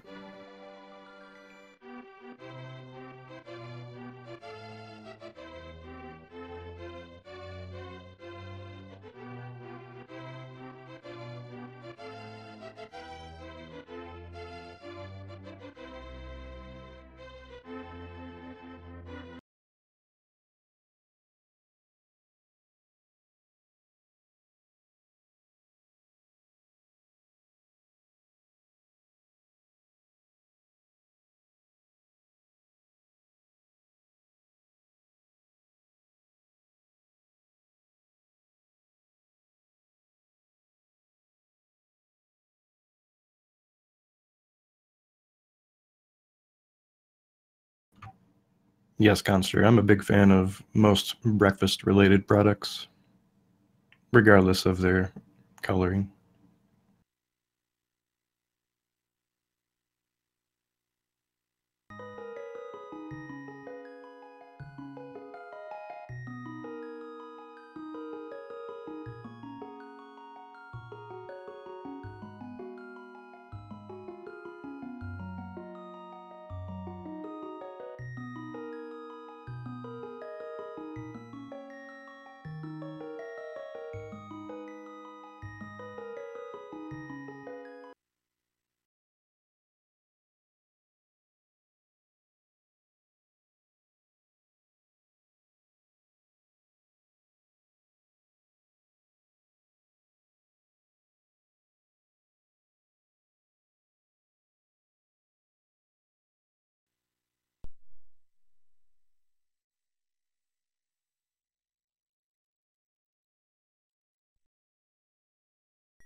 All right, welcome back, speed fans from around the world. We have yet another NMG race for you, happening in mere seconds. About to start. Our runners have both readied up in the race channel, so we should see them starting very shortly here. On the left, we have Joe D'Amelio. On the right, we have Maltzy. Both are very solid runners of this game. Joe D'Amelio is a staple of the speedrunning community and ALTTP specifically. He's been speedrunning this game for a very long time, speedrunning in general since 2013. Started with the Master Sword category in this game around the same time, and then learned the full NMG run at the end of January in 2015, and very quickly rose to the top of the ranks